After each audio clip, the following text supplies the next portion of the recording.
case. Yes, the Exactly. blood is So let me my just grab it. victory.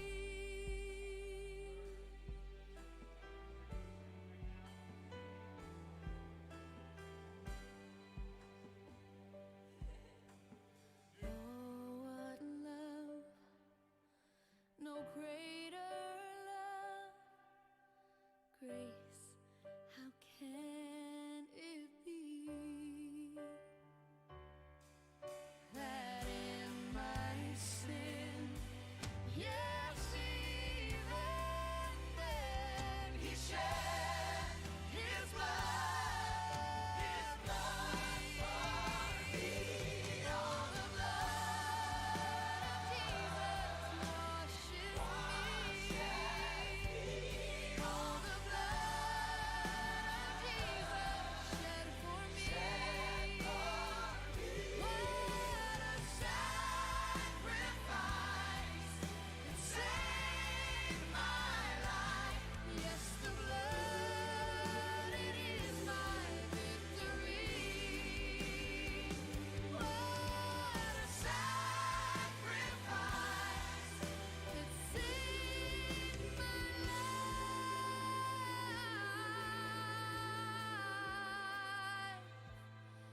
Yes, the blood, it is my victory.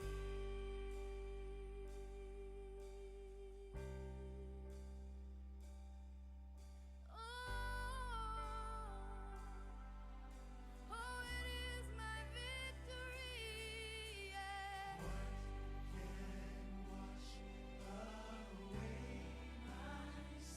Nothing but the blood of Jesus. Nothing but the blood, nothing but the blood. Oh, it is my victory. Yeah.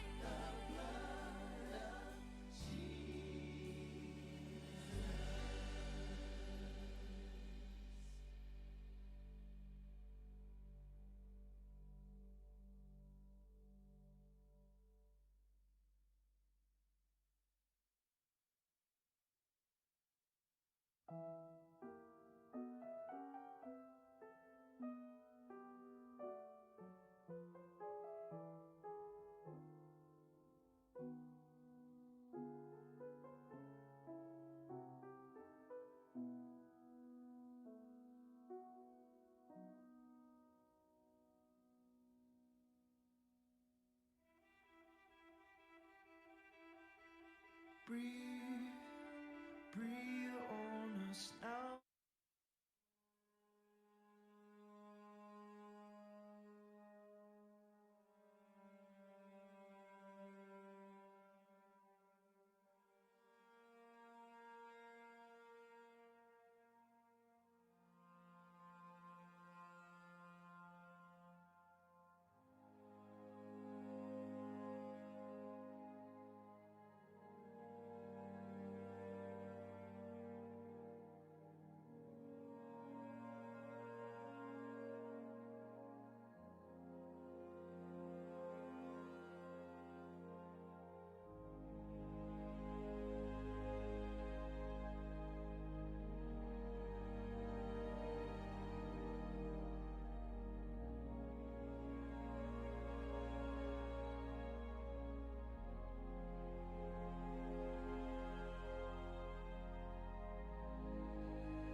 Lately I've been reeling, watching the nightly news.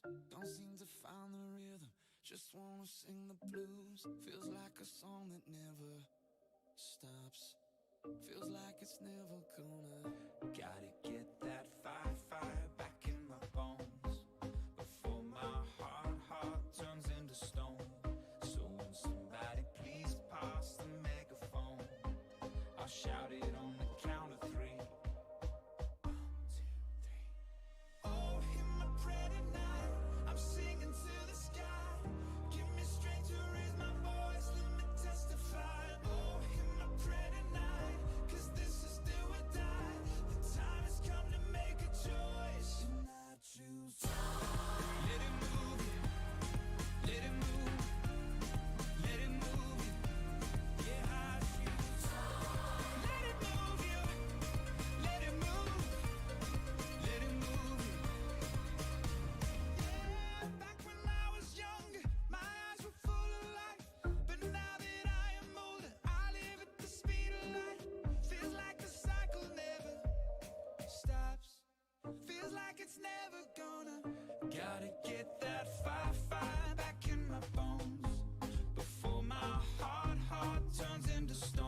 joy, joy, joy, joy down in my heart to stay.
Joy, joy, joy, joy down in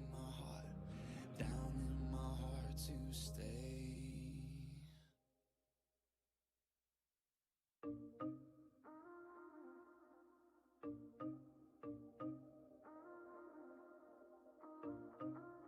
Lately I've been reeling, watching the nightly news. Don't seem to find the rhythm, just wanna sing the blues. Feels like a song that never stops. Feels like it's never gonna. Gotta get that fire back in my bones before my heart turns into stone. So when somebody please pass the megaphone, I'll shout it on the count of three. 1, 2, 3. Oh, in my prayer tonight, I'm singing to the sky.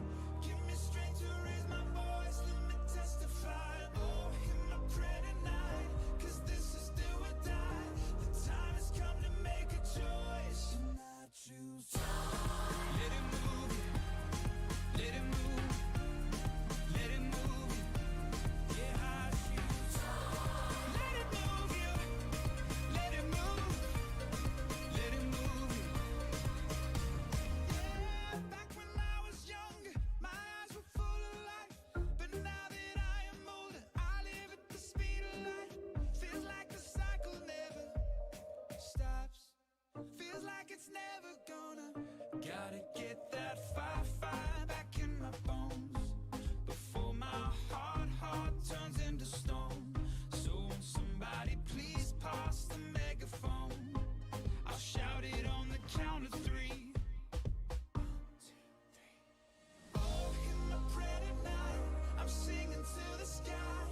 Give me strength to raise my voice, let me testify. Oh, in my prayer tonight, 'cause this is do or die.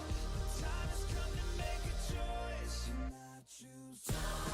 Let it move you, let it move, let it move you. Yeah, I choose. Let it move you, let it move, let it move you. Though I walk through the valley in the shadow of night, oh, with you by my side, I'm stepping into the light. I choose. Let it move you, let it move, let it move you. Joy, joy, joy, joy down in my heart to stay. I need that joy, joy, joy, joy down in my heart to stay. Good afternoon. We are so glad that you have come to Whole Life Church on this lovely Sabbath afternoon and are joining us for what I know is going to be a very informational and great experience for you. So I'm really happy to have you here, Elder Dana Edmond, who is the Executive Director of the Office of Regional Conference Ministries. There we go. The Executive Director of that will be making a presentation to us today. And what I want to make sure that you're aware of is that he's going to go ahead and give his presentation. If you have questions or thoughts, kind of make a little note to yourself as you go along. And then you will be able to ask questions at the end. Elder Edmond and I will kind of have a little dialogue after he gets done with his presentation, and you'll be able to come up and ask your questions.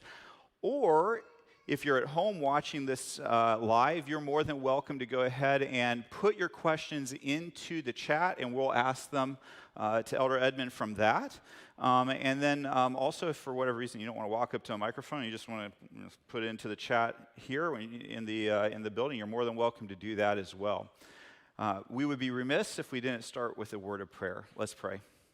Heavenly Father, we love you. We thank you for the opportunity to learn more about you and your work in our world. Help us to have ears to listen and to learn. We pray in your name. Amen.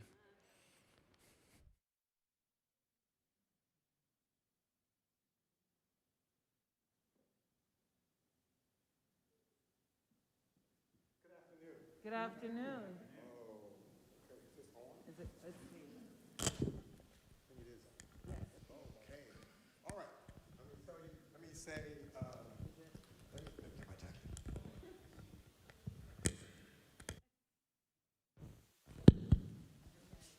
Try this one. No, that's good. No, this one's this way. All right. Okay. That certainly is coming through. It might be coming through a little too loud. Okay. First of all, let me thank you, and let me get out of the line of that light. Thank you for coming this afternoon. This afternoon's subject is kind of sensitive, and so let me tell you up front that I'm not some angry black man about to tell you how terrible everybody is who doesn't look like me. I'm not going to do that because I don't believe that. But part of the history of African Americans, both in the Adventist church, and I'm a lifelong Seventh-day Adventist, product of Seventh-day Adventist schools. My grandmother accepted the Adventist message from Edson White on the Morning Star in Mississippi, in Vicksburg, Mississippi. When I was growing up, I had no non-Adventist relatives on either side of my family. So Adventism is all I know. I went to all Adventist schools and became an Adventist minister. So I believe in all my heart in the Seventh-day Adventist church.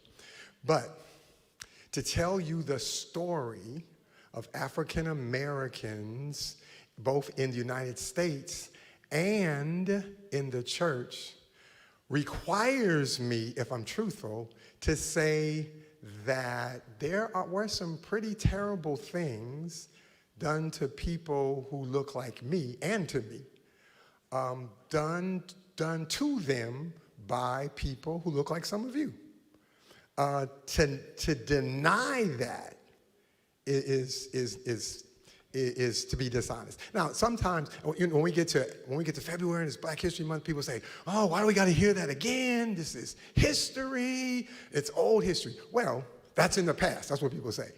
Well, all of history is in the past. That's why it's history.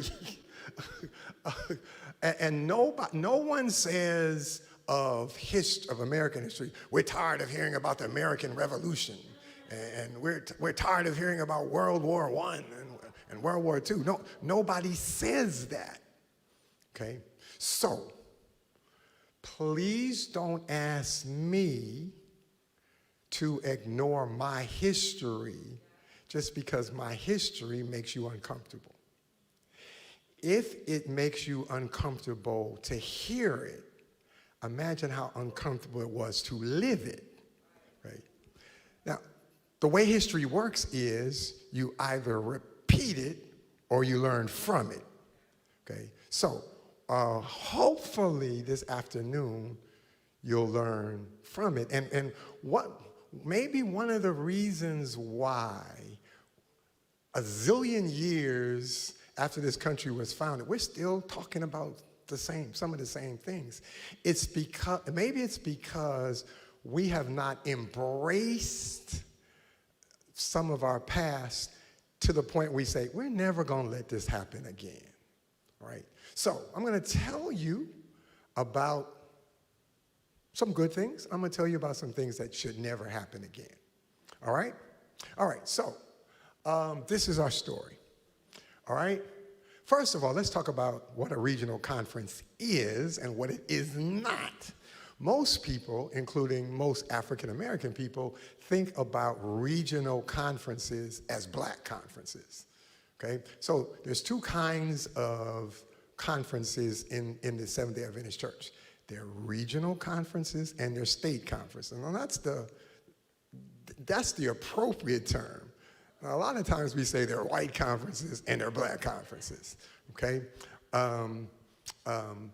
Regional conferences, though, are all the churches in a region coming together to form a conference, as opposed to all of the conferences in a state, okay? So you have Southeastern and you have Florida Conference, okay? Florida Conference is a state conference. Okay, now, to tell you the truth, Southeastern is the closest thing that regional conferences have to a state conference, because Southeastern Conference, whose headquarters is not too far away. In fact, it used to be right up the street before they moved. Southeastern Conference actually contains most of Florida and a little bit of Georgia.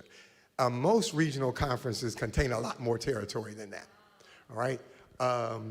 Okay? So, now, but here's the question, because, and it's a particularly reasonable question here, because you actually have two conferences whose headquarters are virtually in the same city. Okay, until both of you moved, you were literally a few miles apart. Florida Conference moved and Southeastern Conference moved. But until once upon a time, they were literally a few miles apart. So the question is, okay, why do we have to have two separate entities doing the same thing? Okay? And then the question posed to people like me is, aren't regional conferences an unnecessary duplication of services? Because you have Patmos Chapel, and you have Mount Sinai, and all those other regional conferences in the same area. When I was president in South Central Conference, which is headquarters in Nashville, we had a church in Columbia, Tennessee, and the Kentucky 10 Conference had a church in Columbia, Tennessee, and they were literally down the street from each other, literally down. There were two small churches. So the logical question is, okay, why do you have two small churches literally on the same street? And then the question is posed to people like me, well, okay, aren't y'all duplicating services? All right, so let's look at the very first regional conference. It covers the states of Illinois, Indiana, Michigan, Wisconsin, and Minnesota. That's Lake Region. Their headquarters is in Chicago. They cover all those territories. Now, inside of Lake Region are 5 state conferences. Okay, there's the Illinois Conference, the Indiana Conference, the Michigan Conference, the Wisconsin Conference, the Minnesota Conference, okay? All of those conferences all have the same thing. They each have their own conference office. They have their own set of conference administrators. So, for example, Lake Region has a president, Indiana has a president, Illinois has a president, Wisconsin has a president, Minnesota has a president, Illinois has a president, okay? They have their own set of departmental directors. So I used to be a youth director. So Lake Region has a youth director, but Indiana has a youth director, Illinois, Wisconsin, Minnesota, Michigan, okay? They have their, they don't have their own books in it. Lake Region doesn't have one, but they all have their own campgrounds. Lake Region has a campground, Minnesota has a campground, Indiana has a campground, et cetera, et cetera. Okay. So, in their 9 regional conferences, in the same territory that 9 regional conferences cover, there are 30 state conferences. Okay? So, here they are. There's Northeastern. Northeastern is the upper part of the United States, the northern part. That's why it's called Northeastern. All right. Now, inside of Northeastern are 4 state conferences. All right. Inside of Allegheny East, and I'll put them together because once upon a time there wasn't an Allegheny East or Allegheny West. It was just Allegheny. All right. When I was growing up, that's what they had. Inside of what used to be the old Allegheny are 7 state conferences. All right? We already just told you about Lake Region. Central States, that's we have real creative names. The central part of the country. All right? Their office is in Kansas City, Kansas. Okay, inside of Central States are those 4 state conferences. And then in the southern part where you all live, South Atlantic, there are 2 state conferences. South Central, there are actually 4 because South Central covers part of what Georgia, Cumberland has. And then, of course, you have Southeastern and Florida, which are cover roughly the same equal territory. And lastly, you have Southwest region. That's their headquarters is in Dallas, Texas. And you see the 4 state conferences that are covered inside of that. Now, ladies and gentlemen, I need you to reason with me. Who's really duplicating services? The 9 regional conferences or the 30 state conferences? Which do you think costs less to operate? The 9 regional conferences or the 30 state conferences? What we have, ladies and gentlemen, and I'm not saying we need to do away with state conferences at all. I'm just not accepting of people who tell me we need to do away with regional conferences, all right? In the United States, history is written from the vantage point of the majority culture, which makes the majority culture the norm and everybody else the aberration. Let me give you an example. We commonly refer to people who look like me as people of color. You've heard that phrase, right? People of color, okay? But think about it for a minute. Everybody is a person of color, okay? If you are Caucasian, that's still a color. You are not colorless, okay? But because you're part of majority culture, automatically we look at things that come from us or look like us as the norm, right?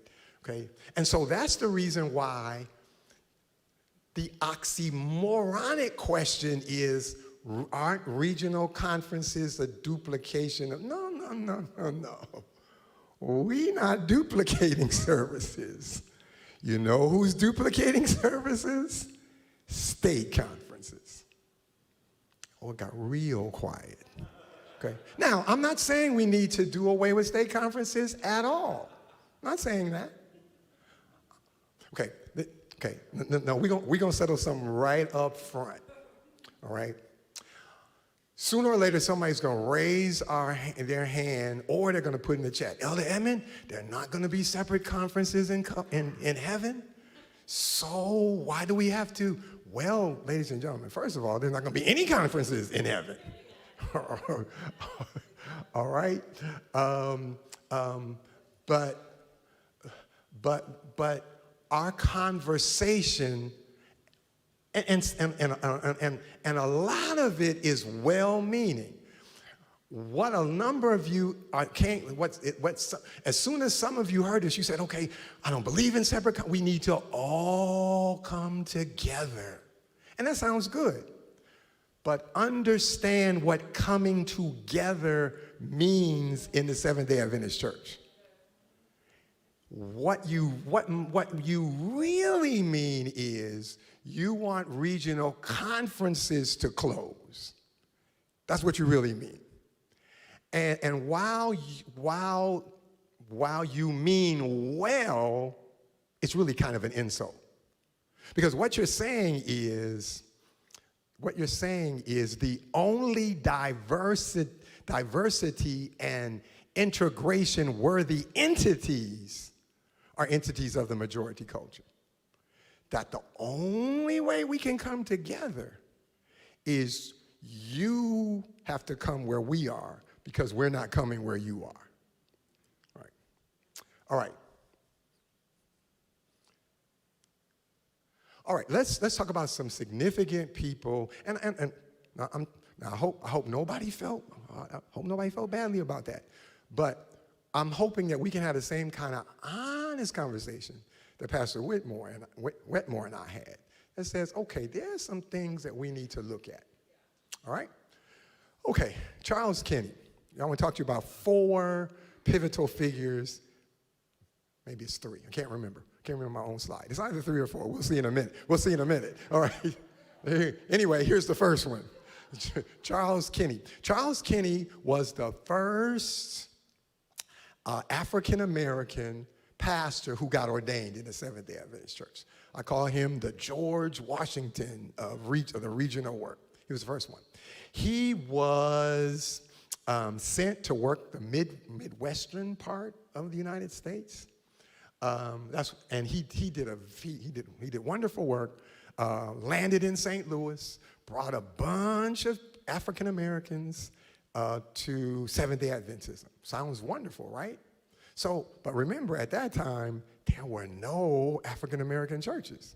So he brings this is back in the late 19th century. So he brings a bunch of African Americans into a Caucasian church. The Bible says there was joy in heaven.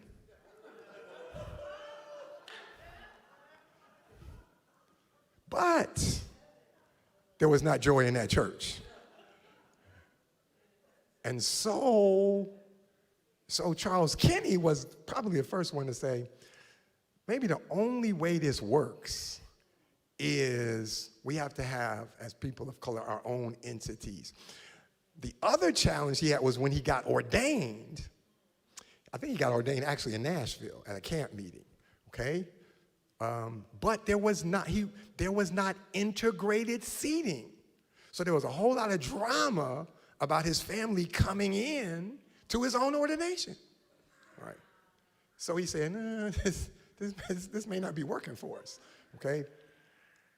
Then, here's the second, it's actually 3 people. Here's the second pivotal figure in Black Adventism, only he's not an Adventist. So how did he get to be a pivotal figure? Okay, this is Claude Barnett. He was a journalist back in the 30s and the 40s.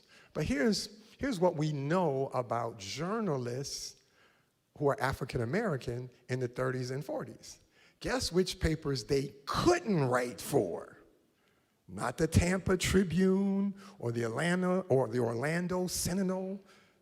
So I grew up in a day where you had black newspapers because black people could not work for any other newspapers besides black newspapers. So he was one of the most famous black journalists of his time. He had Adventist friends who told him about the challenges of being Adventist and black in the 30s and the 40s. So, for example, Elder Whitmore, I assume like me, you went to Andrews to seminary. No, you didn't go. Okay. We'll keep that a secret. All right. All right. Okay. I went to Andrews for seminary. Okay.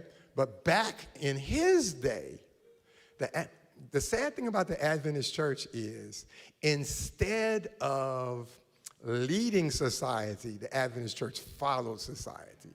So the Adventist church was every bit as segregated as the United States. So when you went to Andrews and you went to eat at lunchtime or breakfast time or dinner time, you couldn't, if you were black, you couldn't sit wherever you wanted to. You had to sit at the colored table. That's what we were in those days. We were colored. Then we were Negro, then we were black.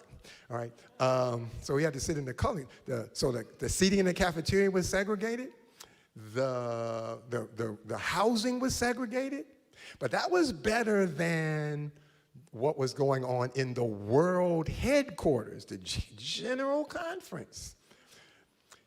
If you were African American and it was lunchtime, unlike Andrews that had segregated seating, the General Conference cafeteria had no seating at all.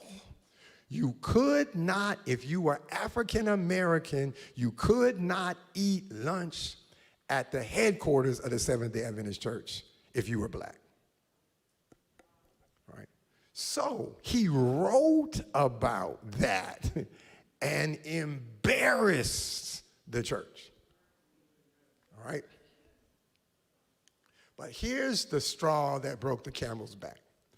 Lucy Byard, okay? Lucy Byard, this is a picture of what they think she looks like. She actually was a little lighter than that, okay? Lucy Byard was of a Caribbean descent.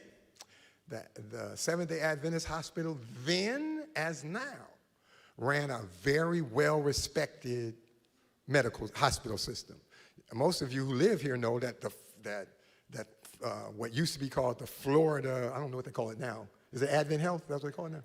Okay, Advent Health is the largest employer in the state of Florida, all right? So heavy hitters, Adventists are heavy hitters, even though only 6% of the employees are Adventists, okay? But it's our system, okay? So the system, our system has all, we run, I think it's the second largest church-operated healthcare system in the world, all right? So she had a form of cancer, wanted to be treated, she lives in New York, wanted to be treated in an Adventist hospital, all right? We had Washington Sanitarium in those days. I forget what it's called now. It's called something else now, but then it was called Washington Sanitarium, okay? In those days, if you lived outside of the city and you wanted to be admitted in the hospital, you wrote to get admission. So she wrote, and she was admitted, okay? She was light, she was lighter than she is on this picture, so she was admitted because had they known that she was black, both the state of Maryland and the Adventist Church forbade black people for being treated in a non-black hospital, okay? Okay? So, when she filled out her application, this is when I think they found out she wasn't black, that she was black. When she filled out when they saw her application and saw she was black, the same hospital that admitted her unadmitted her, stuck her in the hallway where she caught, where the story is, there's a couple stories about how she died. She died 3 weeks later. And there's some people who say she died of the pneumonia that she caught in the hallway. All right. So I need you to understand, here's a Seventh-day Adventist who's dying, wants to be treated in a Seventh-day hospital and cannot be treated for one reason. Not because she doesn't have insurance, not because she doesn't have any money, just because she has the wrong color skin. All right? That enraged the African American community. It so happened that in the city of Washington, there was a large large African American church, Washington First Church, that had for its day a larger than normal amount of educated people. Highly educated people.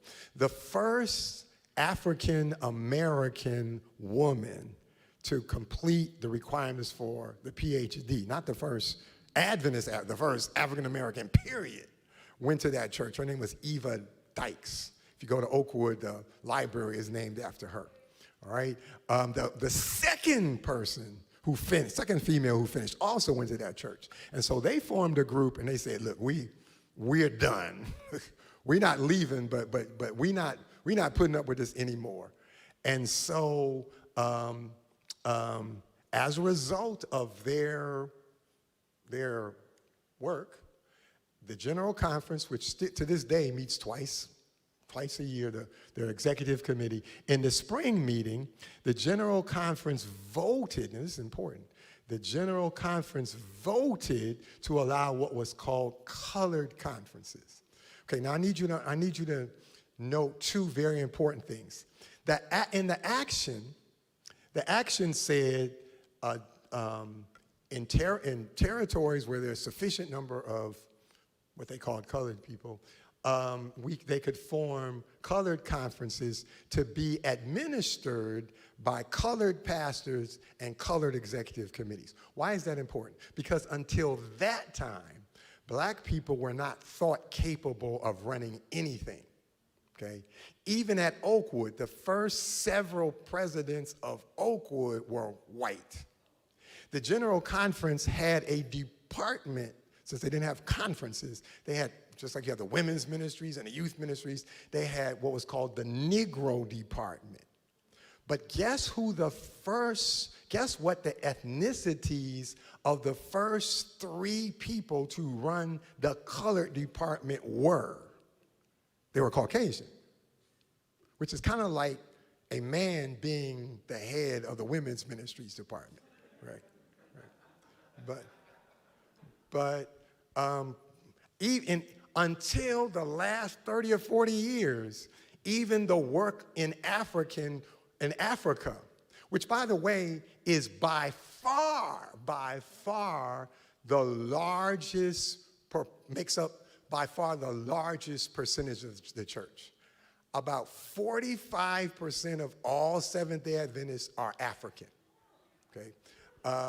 So when you combine the people of African descent in the Caribbean and the United States, by far the largest single demographic group in the Seventh-day Adventist church are people of African descent, all right? Okay,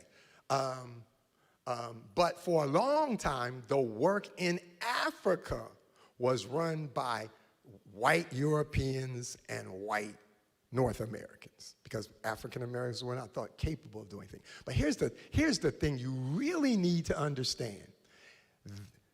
Regional conference did not start because black people got mad and left. This was a vote of the General Conference, whose leadership was overwhelmingly Caucasian, because faced with a choice between full integration and regional conferences, our church chose regional conferences. So, everybody who says, we need to get rid of regional conferences, think about what you're saying. What you're really saying is, once upon a time, we didn't want to integrate. Now we are ready to integrate. So what we want you to do is we want you to get rid of the entities that we made you start when we weren't ready to integrate. Not going to happen, right? And I'm going to show you why it's not going to happen. Okay, when regional conferences began, there were about 220,000 members in state conference. In the North American division, had about 220,000 people 75 years ago. 18,000 of those were in regional conferences, okay? State conferences today have roughly 900,000 people. Now, many of those people in state conferences are African Americans, like the ones in the Florida conference, okay? But let's assume, for the sake of discussion, everybody in state conferences is Caucasian. That's not true at all. But let's assume for the sake of discussion. So that means that that over the last 75 years, the population of the state conferences have multiplied 4 times. All right. So can I have 5 people? Can I have 5 people on the stage, please? Yeah. Let me have 5. Okay. You were telling her to come up, so I need you to. Okay. I need 2 more people. Two. I need 2 more people. All right. Now I need 1 more person. All right, she's coming. Okay, very good. Okay. All right. Now, okay, I'm gonna put you by yourself. Okay, you're the regional conference, right? No, I mean you're the state conference, right? Okay. Now, these are regional conferences, right? So you have regional conferences and state conferences. This group has multiplied 4 times, right? Okay, so that's good. If you have a business that grows 4 times, I wish if when I started out, actually that's true. Well, but if today somebody said you can make 4 times as much money as you're making now, that's a good thing, right? Okay, all right. So they've multiplied 4 times. But regional conference over here has multiplied 17 times, right? So, okay, so this is good. This is good, okay, but this is better, okay, in terms of growth. Now, if you can only keep 1, do we get rid of the one that's grown 17 times faster? Or do we say no, we're gonna get rid of her and we're gonna keep them? But in the Adventist church, the people over here are saying, no, you need to go away and you need to come over here because we're not coming over here even though our growth rate is 4 times slower than yours. Even though per capita tithe-wise, we operate with twice as much money. Okay? All right. So again, I'm not saying that we need to get rid of state. We don't. Okay? But it is insulting for this group here to say, no, we're not coming to you. You need to disband and come to us. There's not a business in the world that would do that. Okay? All right, thank you.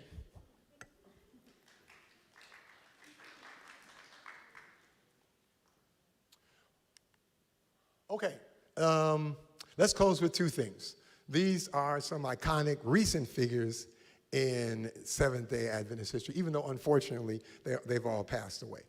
Elder E.E. Cleveland, one of the great, in fact, the greatest evangelist numerically in the history of the Seventh-day Adventist Church. I'm thinking when he died, I think he had baptized 30,000 people.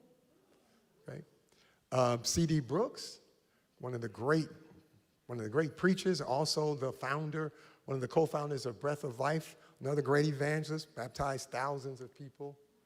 Charles Bradford, he was the first, not just the first African American, he was the first president of the NAD period, all right? And Charles Dudley, who you may not know as well, a tremendous administrator, was president for 31 years of the South Central Conference. He's the one that hired me. All right, now these are some regional conference entities. The Regional Conference Retirement Plan. And I'm going to come talk to you, I'm going to talk about that in a minute. Message Magazine, Breath of Life, the Regional Voice, and the Office for Regional Conference Ministries. Now, we are currently building an office complex in Huntsville that's supposed to be finished next month that will house all of the all of the major entities, plus an auditorium, plus the first Adventist African American History Museum. All right. It's 32,000 square feet, $9 million. It will be dedicated debt-free. Yeah. All right. Okay, now let's close. 6 reasons why we still need regional conferences. Regional conferences allow people of color, even though that's a ridiculous phrase, people of color to control their own resources, all right? That's very important. We would not have been able to build that building debt-free if we didn't control our own resources. Okay, the other huge thing that regional conferences did was they set up their own retirement program. Now they had to, because for 2 reasons. First of all, the old NAD program was just pitiful. You had to work to receive full benefits, you had to work 40 years. And after those 40 years, you received on average about $1,200. Per month. Anybody prepared to live on $1,200? Okay. Okay. Now, here's the thing. Despite the fact they didn't pay out very much money, they still ended up $1 billion underfunded. $1 billion.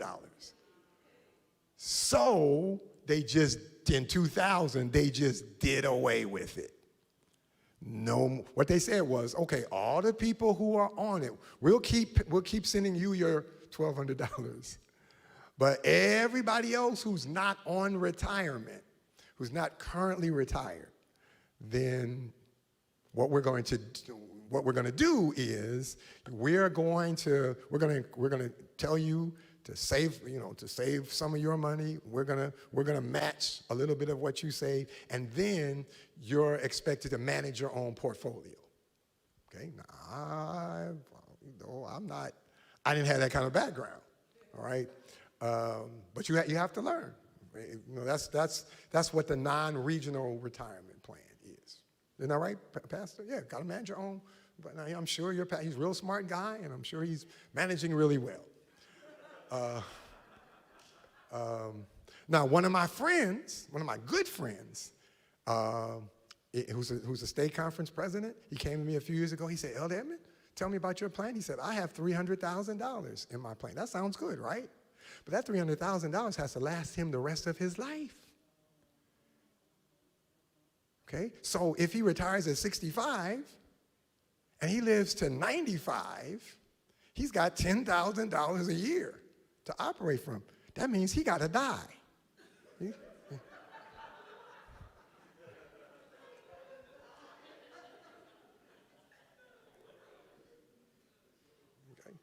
Right. So, I mean, that money's got to last the rest of his life, right? Okay. So he can't live long. Okay. All right. But the regional conference retirement plan learned from the mistakes of the NAD plan. And so when I retire in a few years, because South Central, where I worked for almost 40 years, they had their own supplemental plan. So between what I get from South Central and what I get from the regional conference retirement plan and what I get from Social Security, I will make as much in salary retired as I'm making now, because regional conferences have the ability to control their own resources. That's critical, okay? When you don't control your own resources, then you depend on the goodwill of other people to decide what's best for you. All right? So that's one advantage of regional conference. Here's the second reason. This is almost as important as the first one. Regional conferences give people a seat at the denominational decision-making table that the majority culture doesn't need. Okay? Again, I'll give you an example. When I was a conference president, I was a delegate to the general conference session, delegate twice, right? Because all presidents are delegates. Were there no regional conferences, I would have to depend on somebody else to say, hey, let's make sure we have black people represented, okay? We're not dependent on that. We have our own entity, okay? And that's very important, all right? All right. That's a picture, by the way, of the 9 regional conference presidents plus my office and a couple other people. That meeting was held at the request of the General Conference President. Now, the General Conference President does not ordinarily meet with conference presidents. That's the union and division's responsibility. But the General Conference President preached a sermon in Battle Creek, Michigan, that talked about non-scriptural worship styles and a warning against an overemphasis on social justice, caused an uproar in the black Adventist community. And so 2 of our presidents went to him and said, Mr. President, that didn't go over so well. So he immediately apologized. And then his secretary contacted my office and said, hey, the president wants to meet with all of you to kind of explain what he meant. And so we met for 4 hours, and we were very respectful, but we were very candid. You know, you can't, Mr. President, no matter what you meant, you can't say that unless you want it to be taken the way it was taken, okay?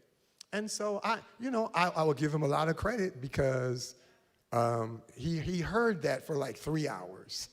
Where we said there were a number of other things that we told him. And having been a president and been on the receiving end of those kind of meetings, you know, that wasn't very much fun for him. But he listened, took some ownership. We prayed with him and went on our way. All right. But again, that only happened because we had our own entities. All right. Regional conferences are the best way to reach people of color with the gospel. That's true. Now, regional conferences are not only tasked with reaching people of color, but if that's not a priority for regional conferences, then who else is going to make that a priority? All right. Now, I will tell you that reaching people of a different color are also a priority. And here's why. Gentrification means that Caucasians are moving back into the inner city, okay? Somebody has to reach them. Those are our neighbors. We're going to have to reach them. And so we're having discussions now. What's the best way? We're going to have to do what I did. And I want to tell you, I'm the head of the regional conference ministries, but I believe in diversity. I just believe in two-way diversity. As a conference president, I hired the first white pastor. I hired the first Caucasian school teachers because I believe that even though our priority has to be reaching people of color, that's not all who we are. We have a responsibility to reach everybody. So in order to reach everybody, we have to have everybody. And so I believe in diversity.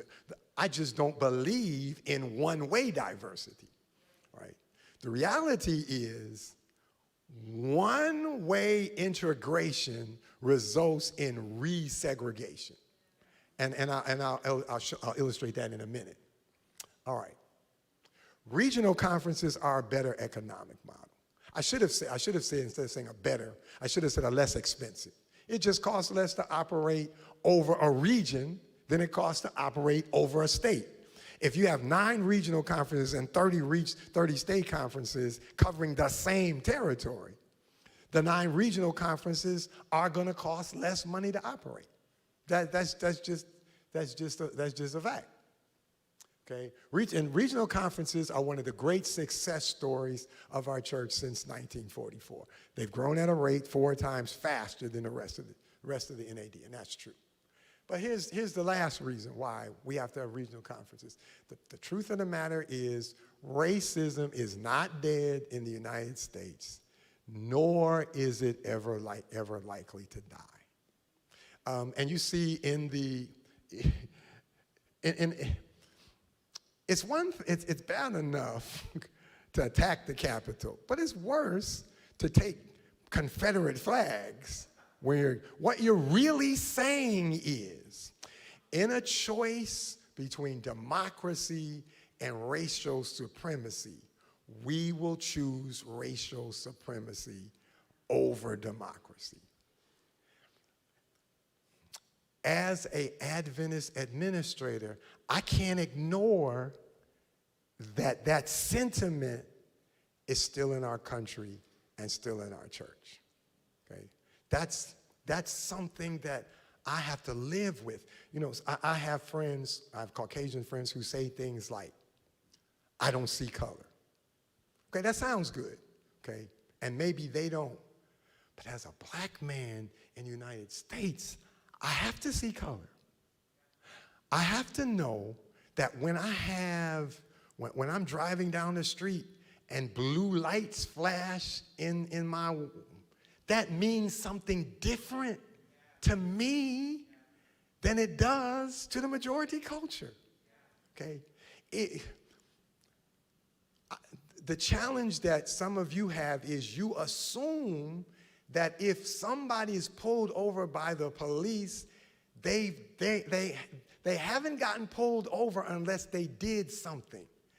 That's not true. Okay? My son and my son-in-law and I have all been pulled over. Now, I've only been pulled over once, but my son, who's in his 30s, has been pulled over multiple times for no reason. I have a friend who, if I called his name out, some of you would know, ended up in jail, hadn't done anything. Okay? So, here's the thing. I cannot afford, the reality is, if you, and I've only been black, so I don't know how, I don't know how people who are not black think. But I will tell you, when you are black, you are conscious of that every single day of your life.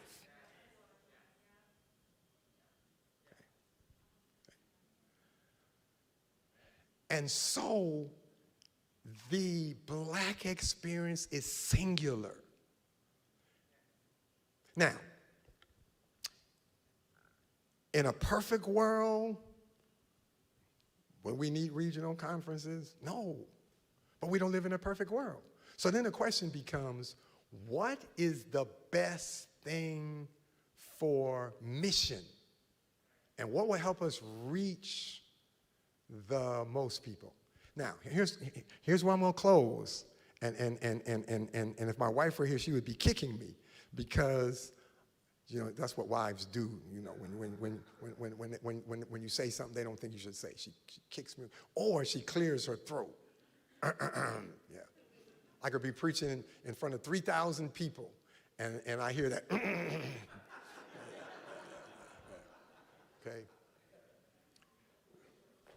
Okay, here's the thing. Real talk.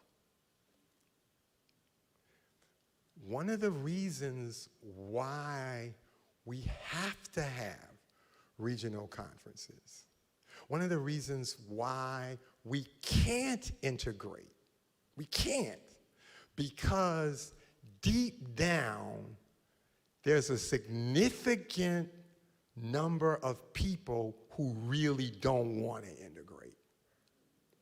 Okay?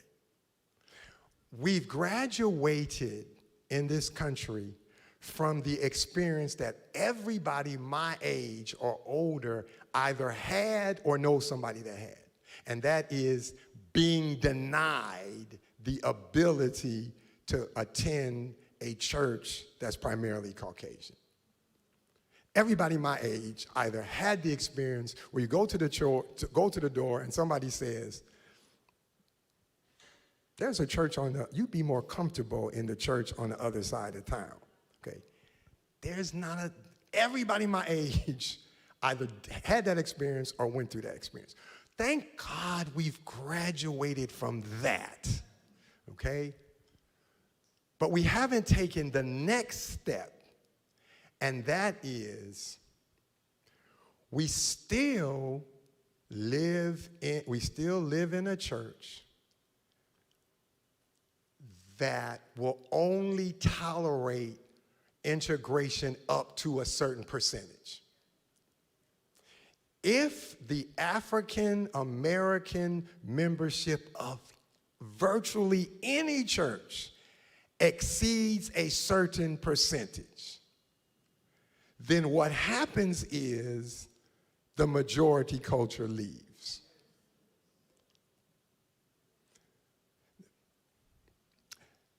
There are any number of churches in the Florida Conference, that are African American that used to be all Caucasian. Any number of churches.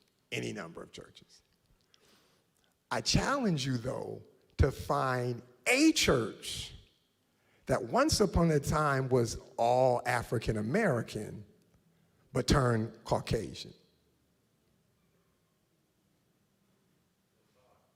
Okay.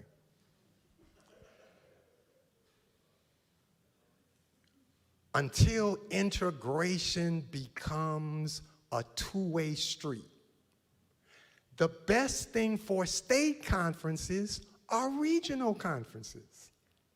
Because if it were not for regional conferences, there would be no state conferences.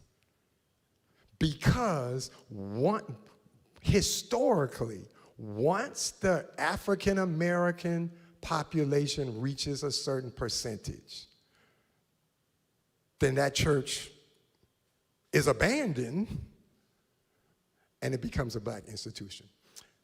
And the worst example of that, and by the way, Florida Conference is rapidly becoming an example of that.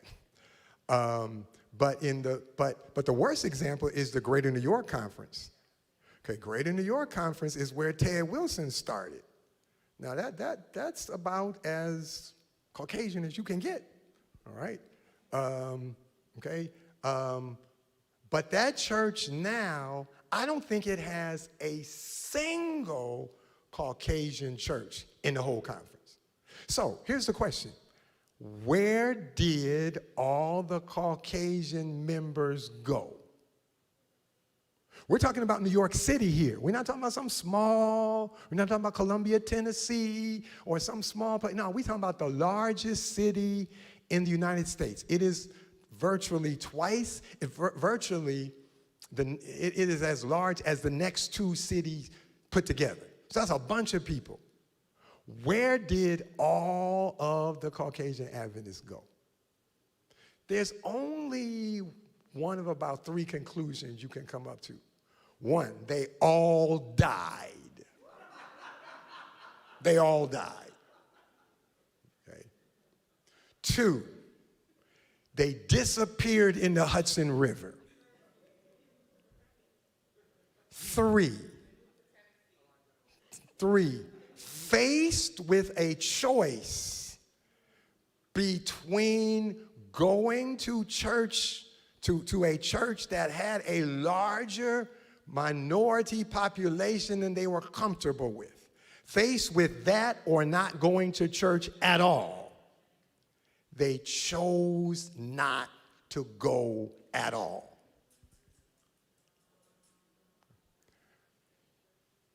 You cannot integrate with people who don't want to integrate with you.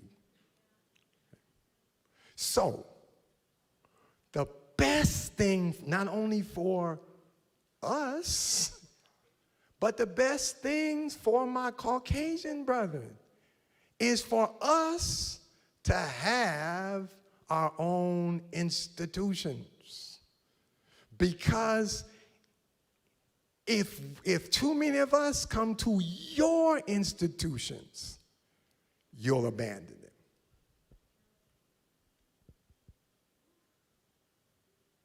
Now, everybody got real quiet. And I'm not saying that accusatorily at all.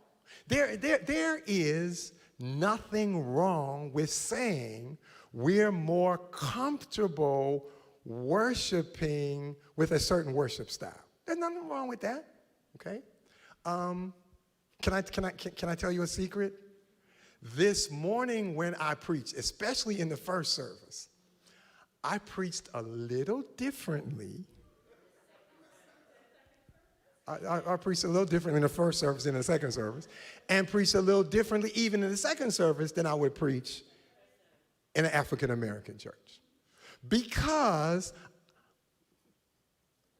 I wasn't sure of how much black preaching you were ready for. Okay? Can I be real? Can I be real? Because everybody isn't ready. You know, this is not the first Caucasian church that I've preached in before, okay? But I've discovered some people aren't ready, and that's okay. It's okay. There's nothing wrong with you saying we want a certain kind of music, we want a certain kind of preaching. Nothing wrong with you saying that. What's wrong is when you say, and we don't want anybody else who doesn't look like us in our building. That's wrong. Okay? So we're talking about mission peculiarity. That's what we're talking about. Okay? And what's the best way for mission? Okay? And I think the evidence is clear that until we get to heaven, I'm not sure if we're going to have another model. Now, some people say, oh, this is embarrassment to the church. Well, show me another church that's doing it better, another denomination that's doing it better. This isn't just an Adventist problem. This is a problem we've had in this country forever, and we probably will continue to have it. So then the question becomes, what's the best way to deal with this problem? It can't be to pretend like it's not there. It's there. The question is, what's the best way to deal with it? And I'm hoping that, like we did in Nashville, and we didn't do it for long enough, but we did do enough together so that I had a chance to meet your pastor and learn from him and have this kind of discussion. So the things we can do together, we ought to do together, okay? But for me, there's certain realities that mean that we have to address those realities. All right? And that's the end.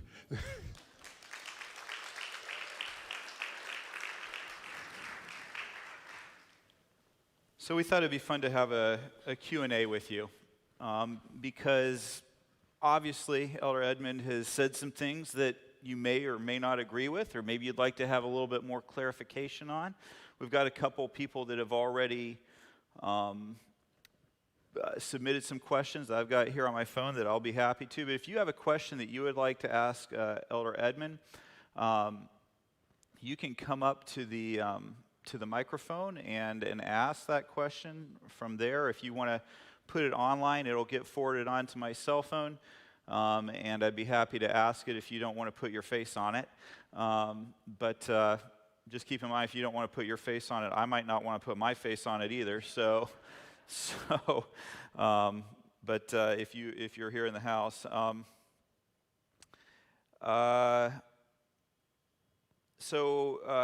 by the way, you have a fan out there.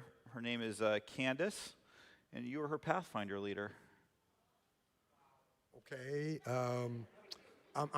I wonder is that Candace. I wonder is that Candace Jones, but whoever that is, that. Well, I'll have to show you a picture here a little later. Okay, but she said, okay. "I love my old Pathfinder leader." So there you go. And she actually wrote and said, "If integration did happen, what do you think would happen to the jobs of black people already working for regional conferences?" Well, that's a good question. When people say, "Well, let's all come together," and that sounds good, okay? But coming together means, for example, merging two separate retirement systems, and I don't know how you do that, okay? Because my friend who has a $300,000 portfolio has a $300,000 head start on me. So if regional conferences go away, my retirement goes away too, all right? So it's not that simple.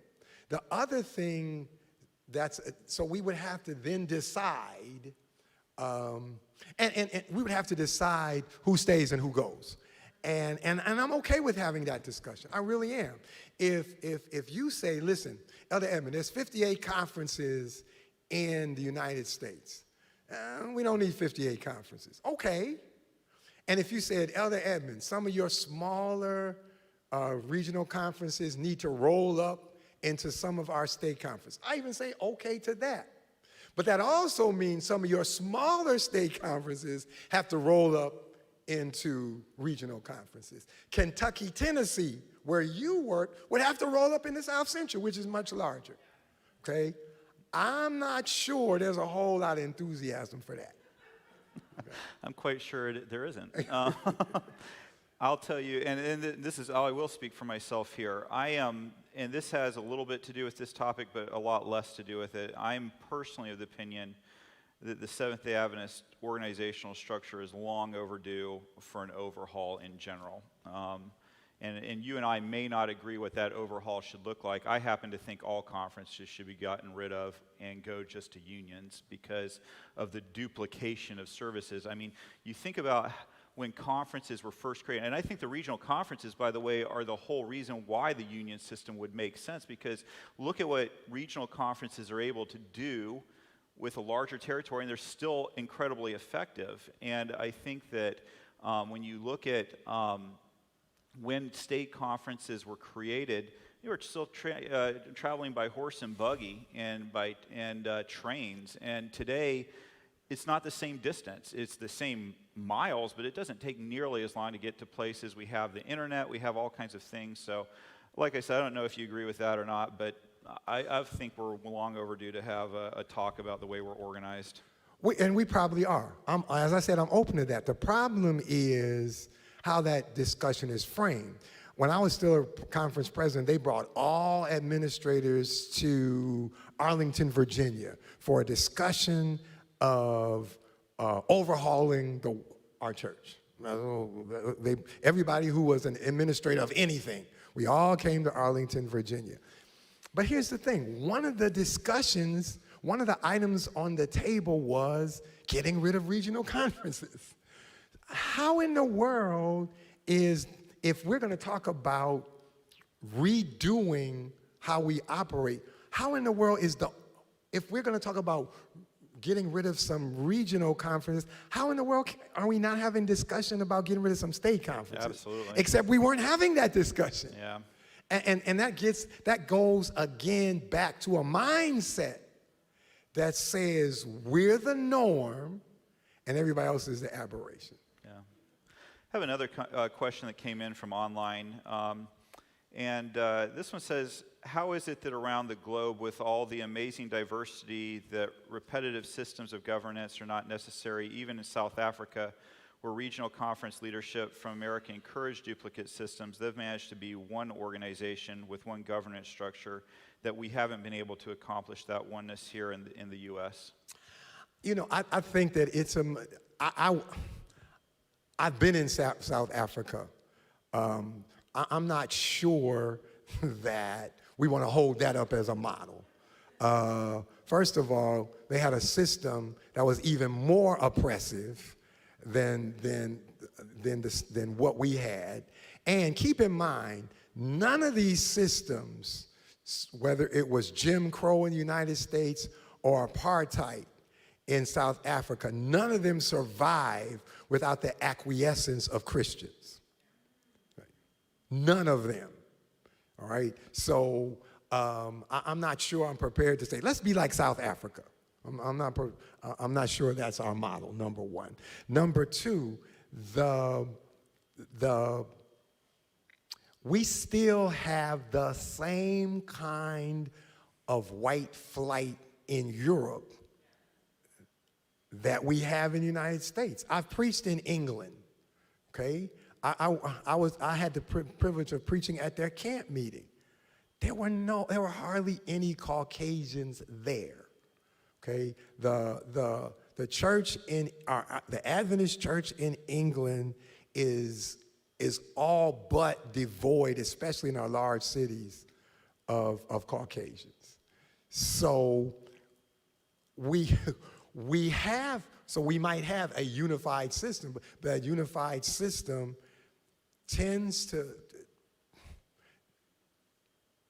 still tends to have some of the same problems, okay? So, again, our system gives African Americans a seat at the table as opposed to the rest of the world where they have to ask for that seat. You know? And when you in any organization, you either have a seat at the table or you're an item on the menu. But it's one or the other. And so when you don't, and it's not about power. It's about deciding what's best for your ministry context. Okay? And if you do not have your own entities, then somebody else makes those decisions for you. I'm not prepared any longer to assume that there are enough, that people are going to include me. I'm not prepared. I'm not prepared to assume that people are going to make the best decisions for ministry for my people.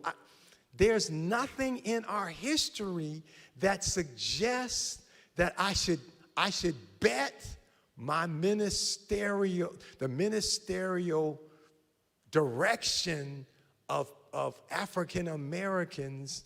I can't leave that up to somebody else. And that's what happens in those other systems. You have a membership that looks one way and leadership that looks another way. Well, I'm going to read you a couple comments that are more comments than questions. I have one from Sarah who says, regional conferences are a necessity until Jesus comes.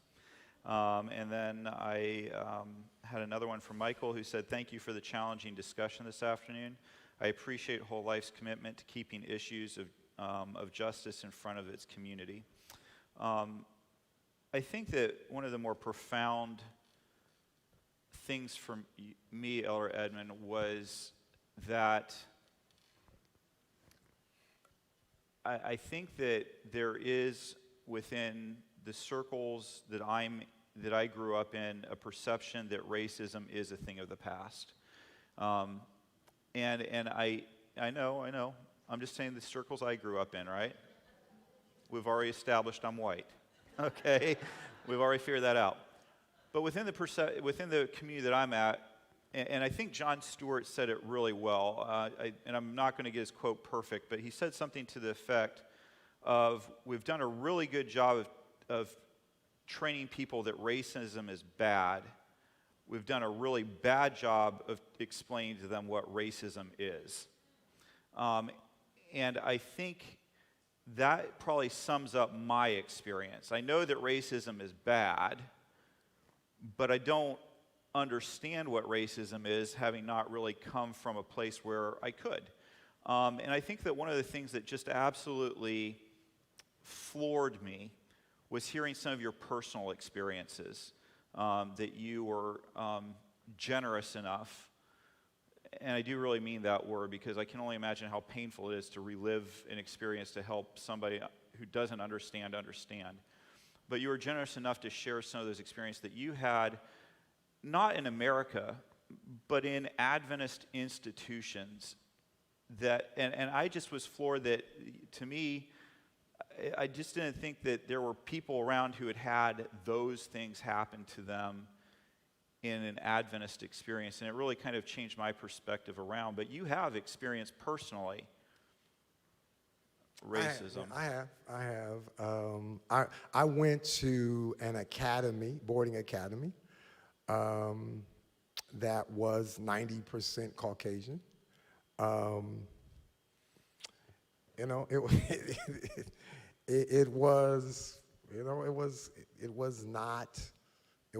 was just not a pleasant experience. It wasn't. I'm glad that I went because I learned some things. But the story I shared with your pastor was, I remember umpiring a baseball game. I was 17 years old. I still remember that, and I was the lead umpire, and and the other two were Caucasian, and we could not remember how many outs there were. You know, couldn't remember. And so one of my white colleagues, he made a joke of it, and his joke was fine. He said, you say it's 1, he says it's 2. I know, it's 1.5 outs. You know, it was, so but then I never will forget, I can still hear his voice to this day. One of the popular kids yelled from the outfield. He said, "He's from the ghetto. He can't count." You know, and now that was bad enough. Except there were staff members, faculty members, and none of them said. They just laughed. None of them said a word of remonstration. But that's what you lived with. You know, I remember the dean assigning me to I didn't tell you this story. The dean assigning me to room with a blonde-haired, blue-eyed student. I was a senior by then. We'd gone to school 4 years. So instead of the dean going and talking to him, he sent me to talk to him, which wasn't much fun. So I stammered because I knew he wasn't thrilled about that. So he said, my classmate, he said, "Oh, you're reluctant to ask me because I'm white, you know." And he said, "Oh, that's not a problem." So I said, "Okay." So I get ready to move in, and then he says, "Well, no, it's not going to work out. It's not going to work out." You know. So, but you know, as I said earlier, the Adventist church has followed society in these things. They haven't led society, and that's unfortunate.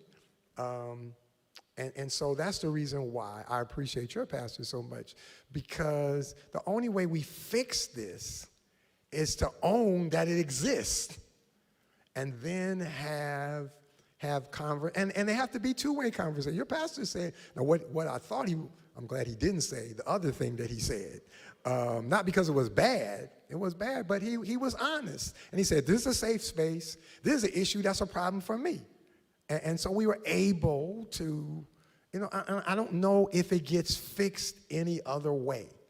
You know, we have to have some honest conversation that says we are largely ignorant of each other's experiences.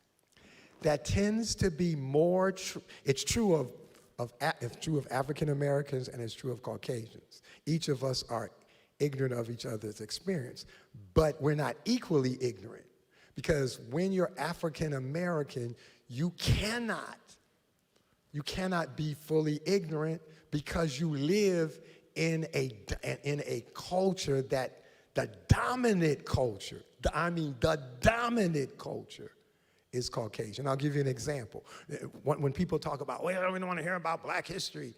Okay, well, the reason why you have to hear about black history is because nobody teaches that. Okay? I was a grandparent before I heard about the Tulsa massacre, where there were a bunch of wealthy African Americans. I mean, some of those guys owned planes. It was called the Black Wall Street. Okay, but there was an incident where a black man allegedly was disrespectful to a white woman, and before anybody tried to get to the bottom of the story, they just went through that neighborhood and burned it to the ground. 300 people died. Hundreds of millions of dollars in property destroyed. 0 people held accountable. Okay? I didn't hear that story until I was a grandparent, because we have, and I've seen it happen with African Americans too, by the way. We have a hard time telling stories that don't make us look good. Okay? So that's why even now you have states passing laws that say we don't want to teach the parts of history that make our children uncomfortable. But nobody was saying that in my daughter's class when they were reading Huck Finn and using the N-word multiple times. Nobody said, well, you're not making your daughter uncomfortable? No, nobody said that. So when you are African American, you live in a culture that is dominated by Caucasians. Okay, and so you learn, you have to learn a certain amount of culture besides your own. The reverse typically is not true. So we have to have these kind of conversations, and I appreciate your pastor for being willing. I told you the story this morning when he called me and said, I want to have Black History Month. I knew his church. I sent my kids to his school, to Madison Academy. So I knew something about his church. I was like, are you sure you want to have an institutional Caucasian church, largest church in his conference? You sure you want to do a whole month on Black history, including this presentation? You sure you want to do that? But the only way that things improve is to do what your pastor is doing. And I think we ought to affirm him for his leadership.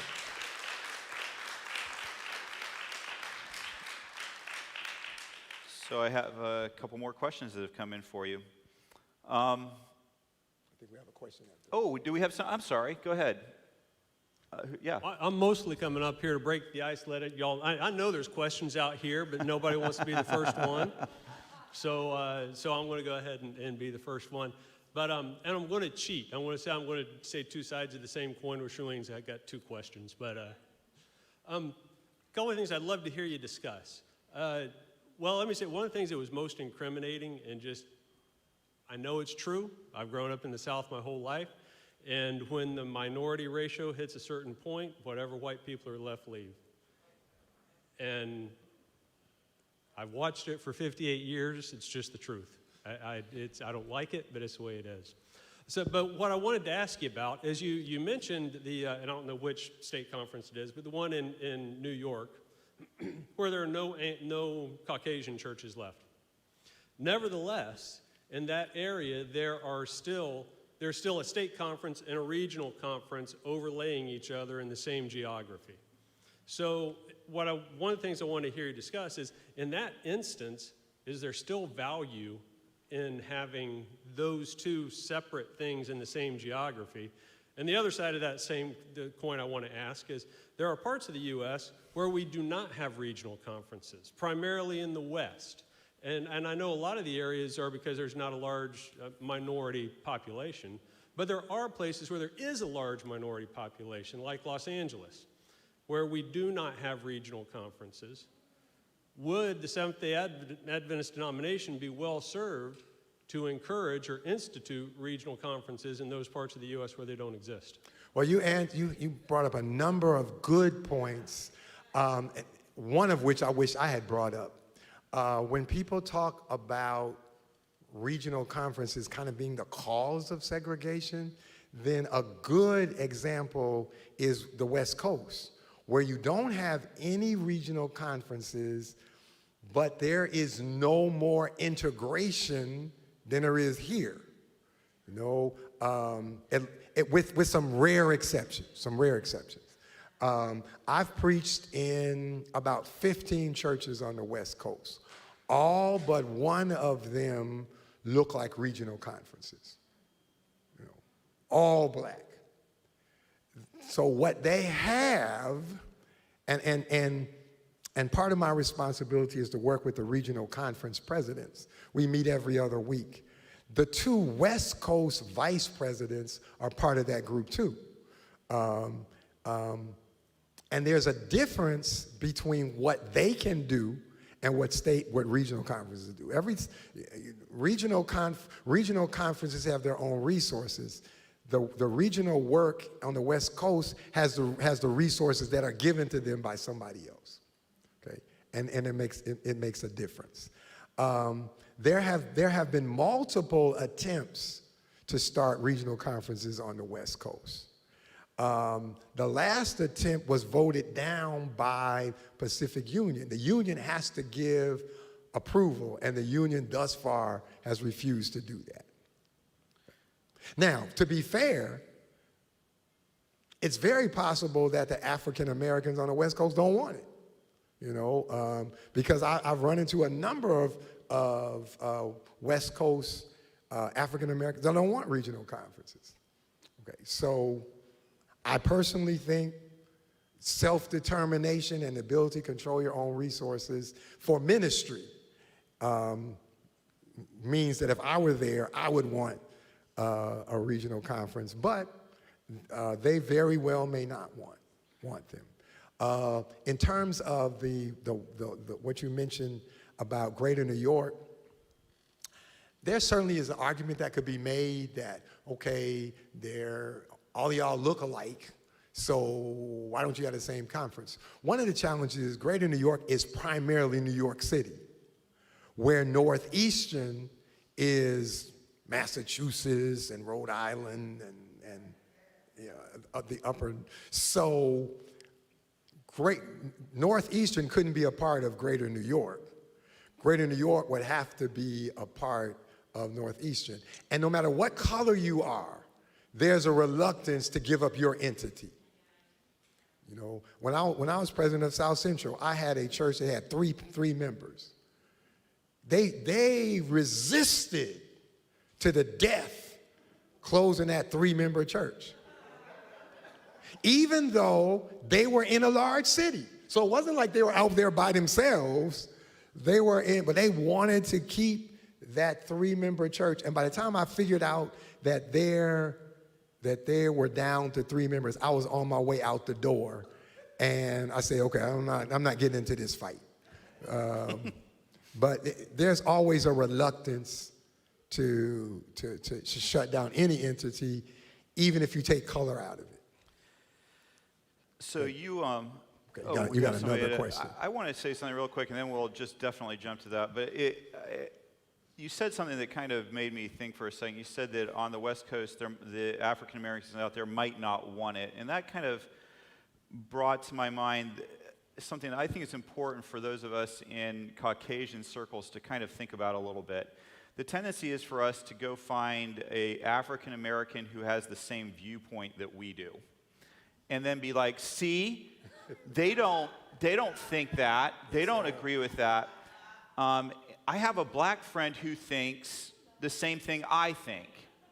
And my challenge to the people with the same melatonin structure that I have is, if you're only talking to people of a different color that think the same way you think, broaden your circle a little bit. Broaden your circle a little bit, particularly when you can see poll after poll that says that's not the majority of the way that particular race will think. And so that's one of the things I just like to say, because I think there's a tendency within my circles to be like, well, I have a black friend who says, and usually that, to me, and what I've kind of come to realize is I have one black friend. They think like me, that's why we hang out. Therefore, this is reasonable. And so I just kind of want to point that out to people who look like me, okay? Talk to people. This is one of, not everything that Elder Edmond has shared today is something I agree with. But I like it that Whole Life is a church that feels comfortable bringing people in and saying, share your ideas with us. Let's go ahead and see if there's stuff that we agree with. Let's see if we don't agree with it, that's cool too. We're all friends at the end of this conversation. Now, I will say I agree with probably the majority of what Elder Edmond said. But there are some things in there I was like, I don't know. I'm not sure if I agree with that. But that's okay. That's part of the conversation. It's part of me broadening my perspectives and what I understand. Thank you. Elder Edmond, thank you so much for coming and for sharing. I've read about many of the stories of segregation in our General Conference throughout the United States within our church, and those stories are heartbreaking. My question, I guess, is this. It seems like we talk about two options: either stay separate or get married. I know that if I had gone on my first date with my wife, and on that first date said, "Would you marry me?" she'd probably never date me again. There has to be a period of getting to know each other. So what I'm asking, I guess, is we talk about married or separate. Is there a third option, which is simply to get to know each other? Is there an option where we can encourage, knowing that, number one, we grow from experiencing each other's culture, each other's experience, so we would grow. But also the coordination of effort. We have people here in cities in Florida who are hungry, people who are hurting. Why do we have to have duplication of effort to reach the same people in the same city? Isn't there some way just to meet, to coordinate together without talking about separating or getting together? Take that off the table, for now. Can't we just talk about how can God use us together? Number one, how can we get to know each other? Number two, how can we coordinate without talking about marriage at this point?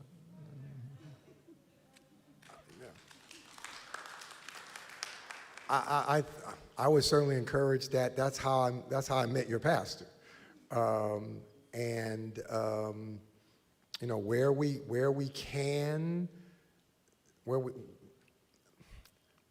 we can do those kinds of things, then we ought to do them. I do think, though, we have to change our thought process that says the only way we're going to solve this is for regional conferences to go away. Okay, that's a non-starter. But now, if we can take that off the table, here's another non-starter: all white people are racist. If I said that, that's not true, and that's not going to help the kind of dialogue that you're talking about. So there's certain things that are non-starters. Now, Elder Whitmore just talked about, well, I have a black friend. Okay, here's a tip. There's certain phrases that are like dead giveaways. I have a black friend is one of them. All right. They're just so if you look like Elder Wetmore, do not say I have a black friend and he thinks or she thinks. Don't There's a couple of phrases you got to get rid of. So that's one of them. All right. I will eliminate that. Hi. First of all, thank you for this discussion. There's a lot of stuff that you said that I, as a black person, didn't even know. So your discussion has been very impactful. So this is my question I've got to ask. A lot of times the Bible, the same Bible that we all read, has been interpreted in so many different ways by different readers. And the same Bible that we read today is the same Bible that slave owners used to use to justify having slaves. My question is, when you discussed the Seventh-day Adventist position of not allowing blacks to eat in cafeterias and wanting to have separate conferences as opposed to integrating, what was their biblical stance? I mean, did they read the same Bible that we read today? I mean, did they actually read the Bible and feel that those racist ideologies were justified? I'm trying to give us the benefit of the doubt here, but can you explain to me, like, what was our stance as an Adventist denomination biblically for racism? Thank you. Well, when regional conferences got started, I wasn't around. So, I know I look old, but I wasn't around. So I don't know. Here's what I do know, and it's not just limited to race. The unconverted heart can excuse anything.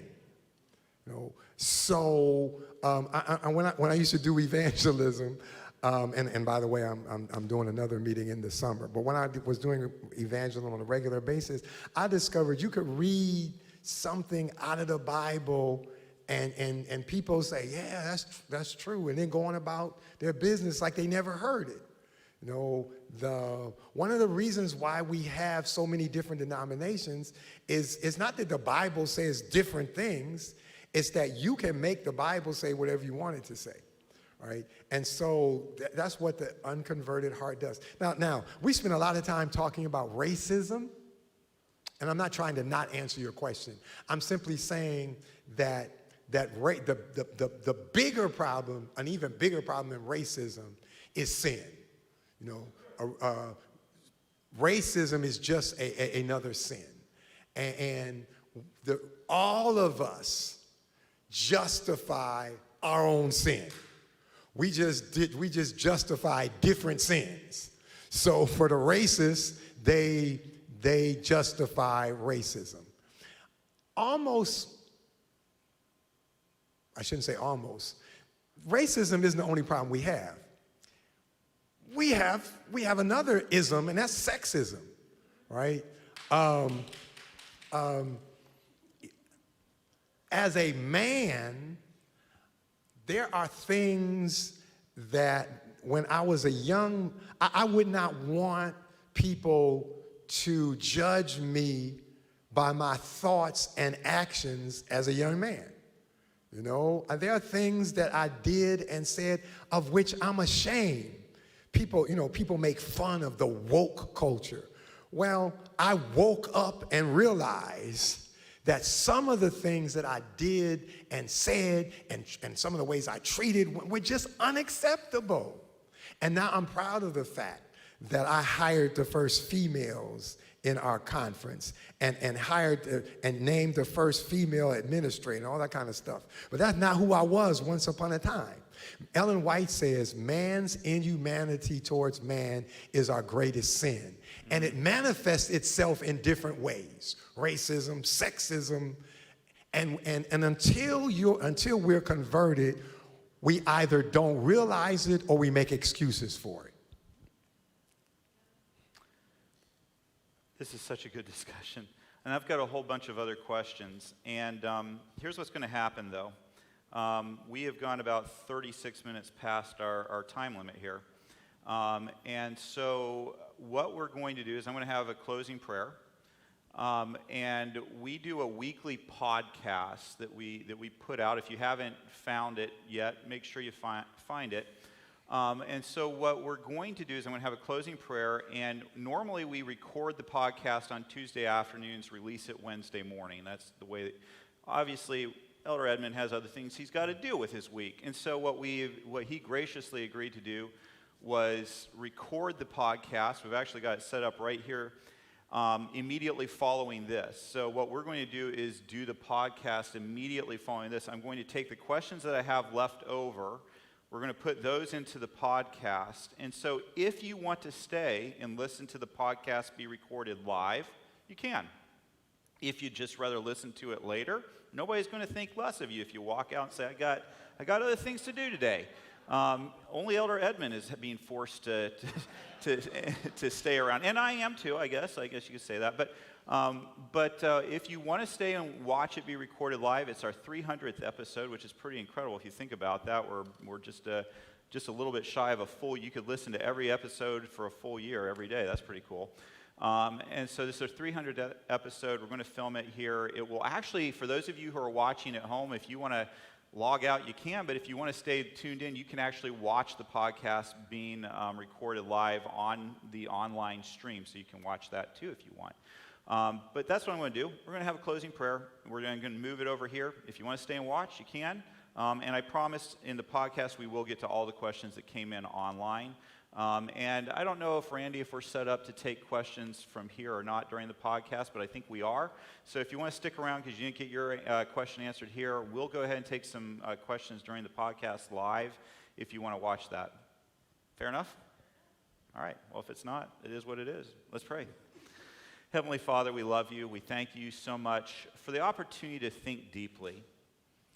Lord, I want to pray for those out there tonight who are really struggling with what they heard.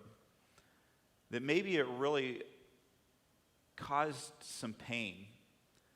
Maybe it was a shock to hear that the church that they care about and love and that's been so good to them hasn't been good to everybody. Lord, I pray that you'd be with each heart that is struggling and that you would put your peace in their hearts. Lord, I pray that where there is racism, you would erase it and get rid of it. I pray that where it's found in any of our hearts, you would take care of that. But I also pray, Lord, that we would not ignore the past and not want to look at it because it's painful. But as Elder Edmond suggested to us, Lord, I pray that we would study the past so we don't repeat it, and so that we make your kingdom more present on this earth. And we pray these things in your name. Amen. Thank you so much. You're welcome to leave right now. We're going to take about 60 seconds to make the transition. That's about how much time you have to get out of here if you want to get out of here. And then we're going to go ahead and move right over here, get right at the podcast. For those of you at home, stay put for about 60 seconds or go find the bathroom. And we're going to start the podcast.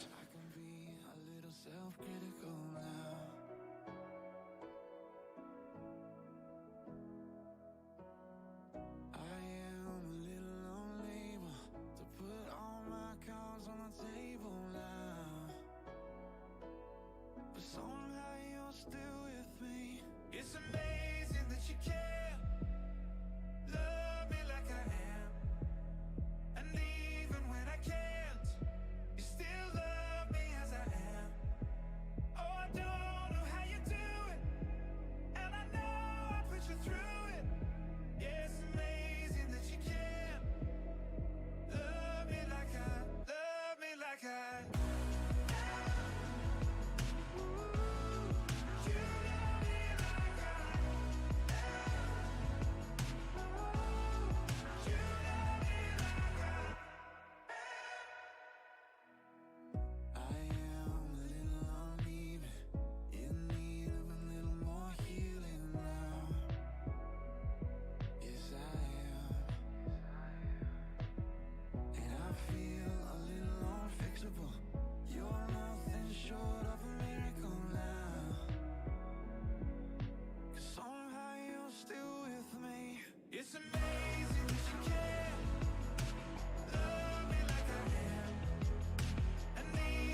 Test, test. 1, 1.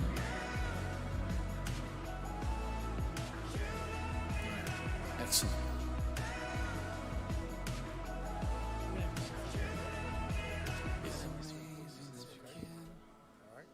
If you want to grab this as well, we'll hear everything through the headphones. Okay. Oh, so you want to put on headphones? Yeah. Okay.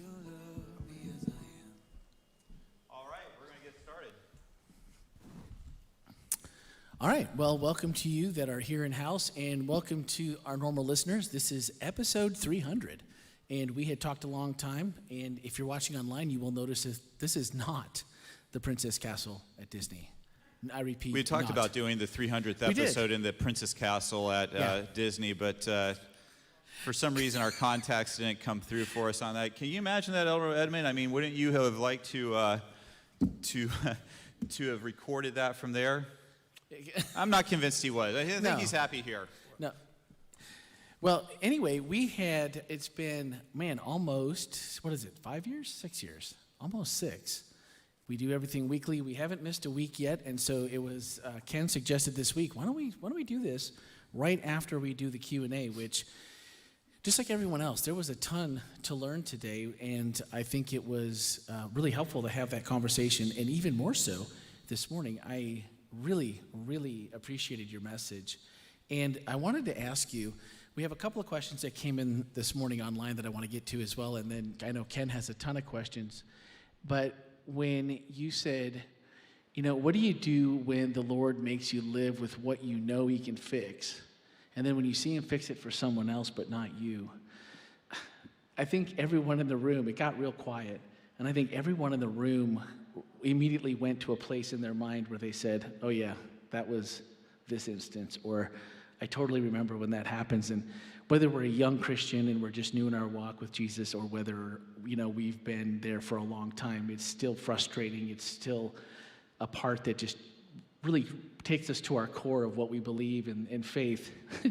So I always like to ask, how do you get through that? It was your message, and you're telling us that, and we all want to believe it. Well, most of us do believe it. We might be doubting. How do you get through those spaces where you're just like, I don't feel it, I don't see it, and Lord, what are you doing? Well, first of all, Thank you. That line is not original with me, so I want to give credit.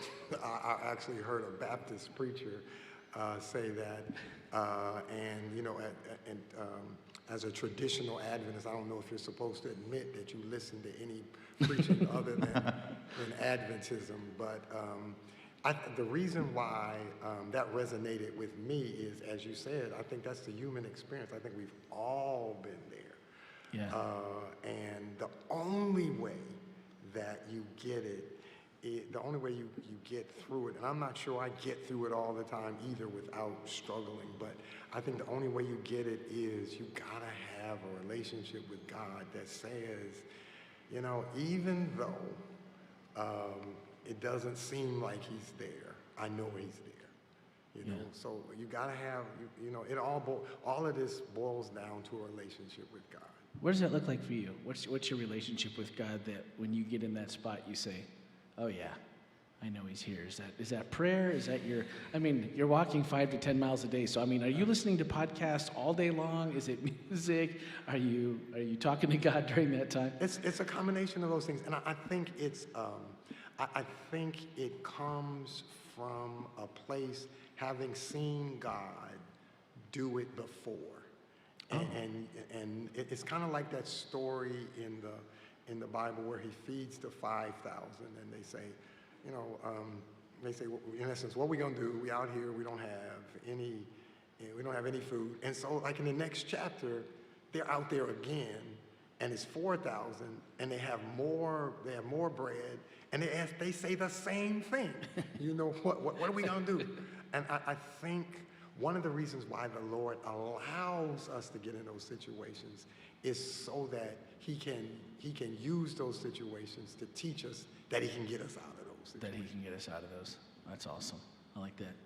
And we had a question come in from one of our, you can hold on to it, from one of our people that ask questions all the time, and her name is Trifina, and she said, God knows and sees his plan. How do we know or see his plan for us?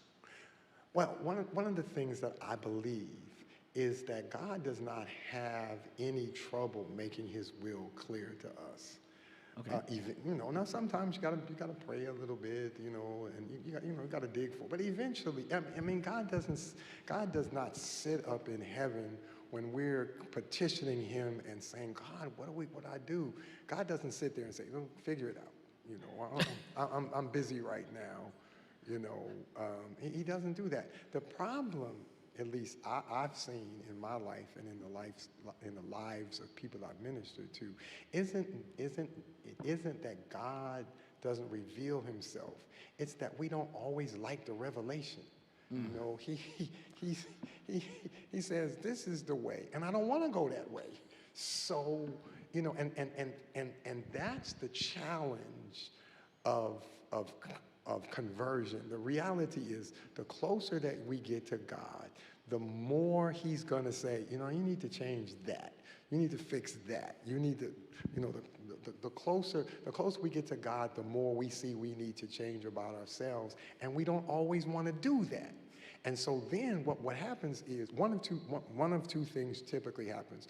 We either figure out an excuse that sounds good to us, that justifies us rejecting the revelation that God has given us, or the devil always has somebody that will say, you really don't have to do that. That's not what, God really, don't take all that.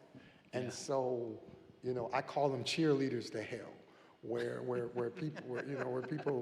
people say, yeah, go, Let's hang on to that one, Randy. I know, that's got to come in sometime. So Shay asked us, and maybe this is a good follow-up, can a breakdown be a breakthrough? Can God use a breakdown where he just totally, like you said, he allows these things, he's allowing these situations to just kind of tear us apart, tear us down, and can that be what makes us break through, so to speak?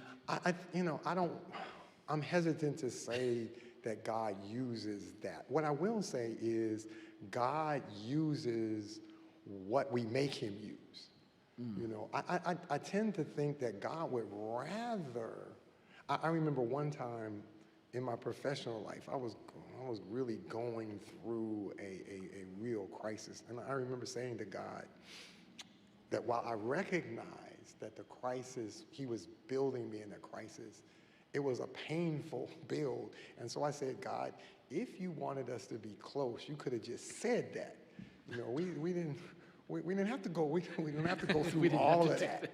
But I think God uses what we make him use. Yeah. And sometimes, rather than saving us the easy way, which I think God would rather do, he saves us the hard way, because at the end of the day, what he wants is salvation. And so he'll use whatever we get. And so it's possible that we will make him use a breakdown, because that's the only way he could get our attention. I love that. You said that this morning. You said what he wants most is to save your soul. And when we go through that, so many of us know that, but that still doesn't make it all of a sudden like, well, that good. That makes it cheery. That makes this impossible seeming life event, makes it better. And it really doesn't until you spend more and more time. My family was talking at lunch about the message, and just like my wife said, the more time that I spend, the crazier the asks seem to be sometimes. And then I say, ooh, I don't, and so I totally misinterpreted what she said. Big surprise, right? But she just went on to say that, maybe I'm not confident enough in myself to do what I think you're asking me to do, or this path that it's seemingly that you're taking me down. And I still want to go, I think. So put the toe in, see what happens. Okay, that wasn't so bad. But where do we find the confidence, time and time? Because like you said, it just like every time you take on one of these struggles, it seems like there's a little bit more that might need to happen, or the harder road. How do we prepare ourselves and build ourselves up every day that we continue to keep, putting that toe in the water, and maybe every once in a while just taking an actual step? I think you hit on it when you said, how do we do it every day? You know, a relationship with God is like a relationship with anybody else. It takes work, it takes time. You know, you got to invest in it. And so, but I think that that investment pays off when I remember when I was going through what I was going through professionally, and it took a lot of prayer. I prayed more than I've ever prayed before.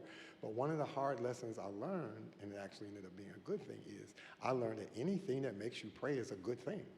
You know? There you go. So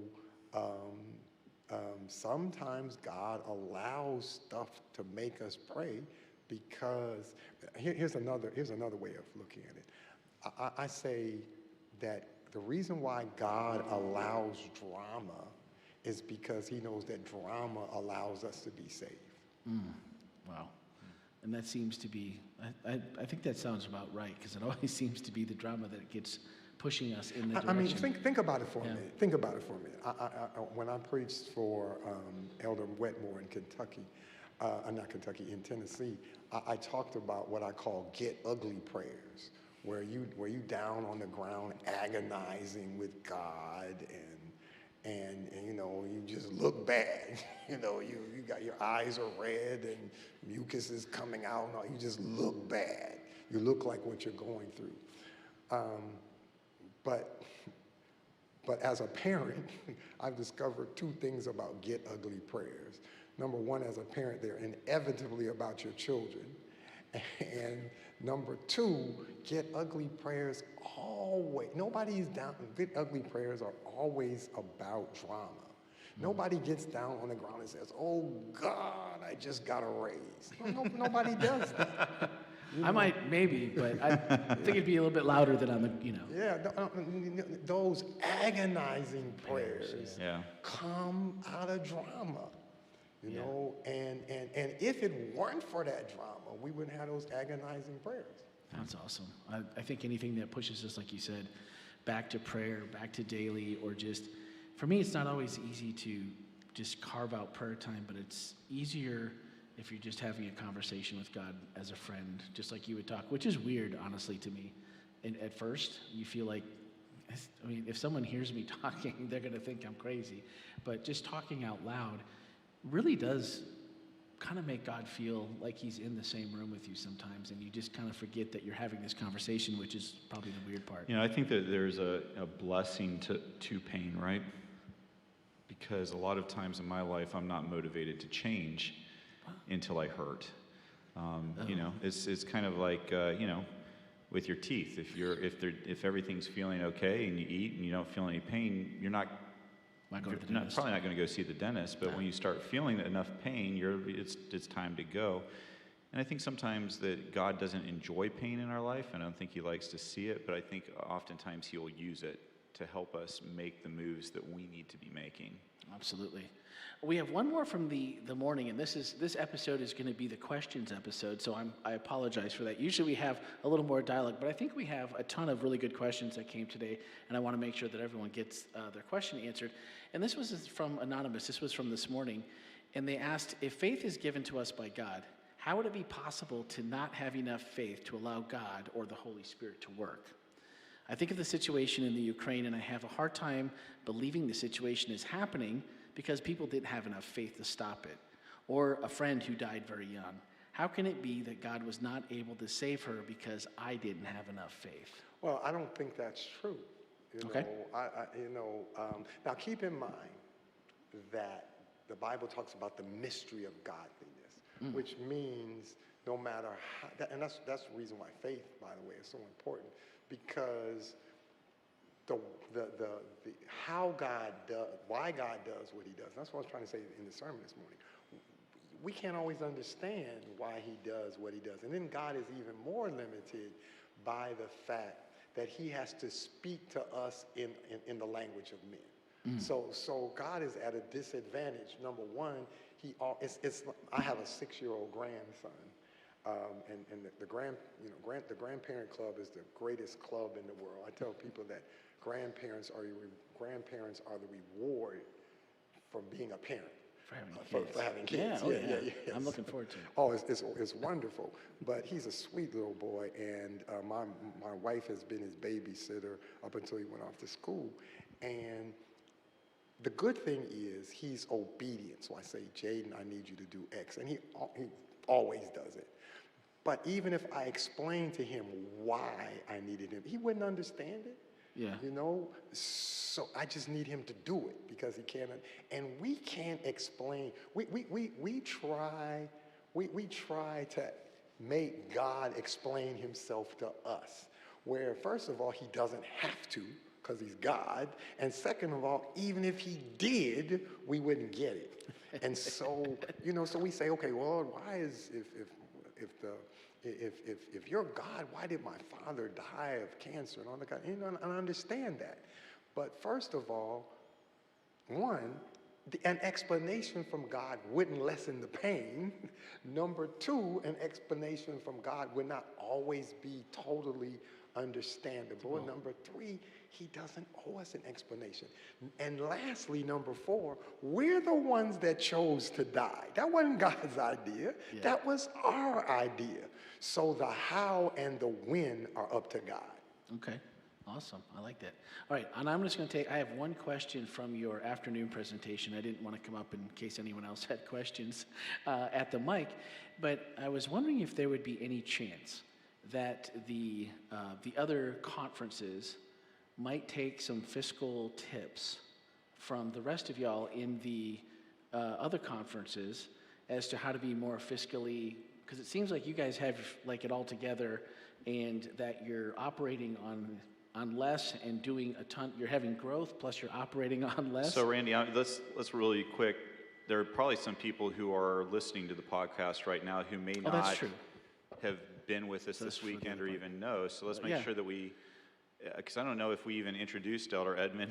I think we just jumped right in we might have, because we were so excited. I know we normally have a whole lead up, but we were excited to get going. Well, but just for those who may be listening right now, yeah. just a quick word of explanation. So Elder Edmond is the executive director of the Office of Regional Conference Ministries. And within the Seventh-day Adventist Church, we have an organizational structure. Their churches are the foundation of our structure, and then those are organized into conferences. Conferences are organized into unions. Unions are organized into divisions. Divisions are organized into the General Conference, which oversees the entire world operations of the Seventh-day Adventist Church. And so within the North American division, we actually have two different kinds of conferences. There's regional conferences, and then there are state conferences. And regional conferences cover, just as their name would suggest, a region. And state conferences cover generally states or parts of states. And so regional conferences, however, were, as Elder Edmond explained in his presentation, back in, I believe, 1944, regional conferences were actually created by the General Conference of Seventh-day Adventists, specifically to create a place for African Americans to be able to do ministry without some of the terrible things that white congregations were doing and white conferences were doing to African American. And I don't know if I've just murdered all of that, Elder Edmond, but I I wanted to, if you're listening to the podcast, you just came in cold and you're like, whoa, where are we going? I just wanted to make sure you had something to... As soon as we change format and location, everything seems to go out the window, and order and succession of how we usually do things kind of went out the window. But I just found it really interesting that you know, being in charge of your own resources has made a huge difference, obviously. And, you know, what if we at least all somehow benefited, or the state conferences benefited in the same way from the fiscal structure that y'all are using to grow at the rate that you're growing and still have that fiscal tightness that makes you operate so lean and so well? Well, I would be the last, especially when I was a conference president, I'm sure that there are people who would disagree that we had it all together and that you know, we were like these fiscal magicians. That's not true. The reality is there are things that state conferences do well too. Sure. And what I would want is for us to recognize and respect the mission and the ministry that we both have. And both learn from those. And both learn from each other. From each other. Yeah, So not necessarily. So what you're saying too is we could really learn in both sides. Absolutely. What this team is doing well, what this team is doing well, and learn and implement those best practices across both. And then that even makes less of a case of why we would need to integrate, because we're both doing things differently and we're learning, and this is a pretty cool melting pot to figure it out. Yeah, and you know, there is integration. I mean, your church is integrated. Okay, so there is integration. The problem is that integration only goes one way. So I don't want us to, and not only that, the other thing is, Black regional conferences don't just contain Black people. You know, they contain, they actually contain a few white people, and they one of the things that we're doing in the building that we're building is we're going to put a flag for every nation that's represented in regional conferences. I expect that to be about 100, about 100 nations or so. So there's just a different kind of diversity. What I'm saying is, I respect what you do. I need you to respect what I do. Absolutely, yeah, that came through loud and clear. And that seems fair, doesn't it? It does seem fair, and it seems like something we should just continue to do that way. So, Randy, I got a question that Yep. came from online, and I think that we probably didn't explain to our online viewers what's happening right now, too. Hey, if you're watching right now, you're watching This Is Whole Life, our podcast. We're actually recording it right now. We normally record it on Tuesdays, but because of Elder Edmond's schedule, we wanted him to be on the podcast because it's always a dialogue and a deeper dive into the message that was preached on Sabbath. And so we wanted him to be here. We normally do it on Tuesdays, so we're doing it this afternoon. So if you're watching online, you're actually watching This Is Whole Life, the podcast, that'll be actually released on Wednesday of this week. That's true. Right? So it'll be released on Wednesday. You can get it wherever all fine podcasts are found, and it is called This Is Whole Life. So that's what you're watching. I was told today in the hallway that ours was one of the finest, so I'm going to go with it. You have to go with what people tell you, so sometimes. Let's go ahead and go to another question that we had. This person asked, why isn't the regional conference office represented at the general conference? Well, first of all, let me use the podcast as an example of things we can learn from each other. I'm learning from watching this. This is something that we've talked in our office about doing. And so I'm glad to be, thank you for inviting me to see how this is done, because there's an example of what we do. I wish I could stay over to Tuesday, given the fact it was 50 degrees warmer when I landed than when I took off. There are perks to Florida. Yes. So if you had told me we'll take this thing on Tuesday, maybe I would have stayed over until Tuesday to be here. And I said that, and I actually forgot the question. So tell me the question again. They wanted to know why the regional conferences aren't represented at the general conference. This would be more of a division, a North American division kind of thing. So this office relates to the North American division. So it would not fall under the general conference. So does your office actually have representation at the North American division? What we do is, by policy, the North American, we just met with the North American division officers at our officers meeting. So by policy, they meet with the regional conference leaders twice a year. By policy, a certain percentage of the GC delegation on the nominating committee is made up of people from regional conferences. So our relationship is directly with the NAD. Okay, that makes sense. Another question for you. Given the experience of African Americans in the Adventist Church and the debt that many other marginalized and minority in advancing civil rights, what role, if any, does the regional conference bring to other marginal groups as they struggle for understanding and standing in the church? Well, I think I can give you two groups that I consider marginalized. First of all, females. I think regional conferences are a strong supporter of females in ministry. Across the board, there was support for women's ordination, and that continues to be the case. As a matter of fact, there are 3 of our conferences that have already ordained females. And the others have not done so, not because they don't agree, but because their preference is to move with the organization. So I think there's in fact, I'm imagining I'm meeting with some of your folks, some of your females after this podcast. So we've given strong support. We've also opened our doors. I shouldn't say opened our doors, but we consider our Latino brothers part of that marginalized group, and they have found a home. I think the next frontier for us is to move them from membership to leadership. By that I mean, when I was a president, I had a Latino ministries coordinator who obviously is Latino and who basically was the leader of the Latino work. I think the next step is, and we actually called a Latino to be a part of our administration. We called a Latino to be our treasurer. He just turned us down.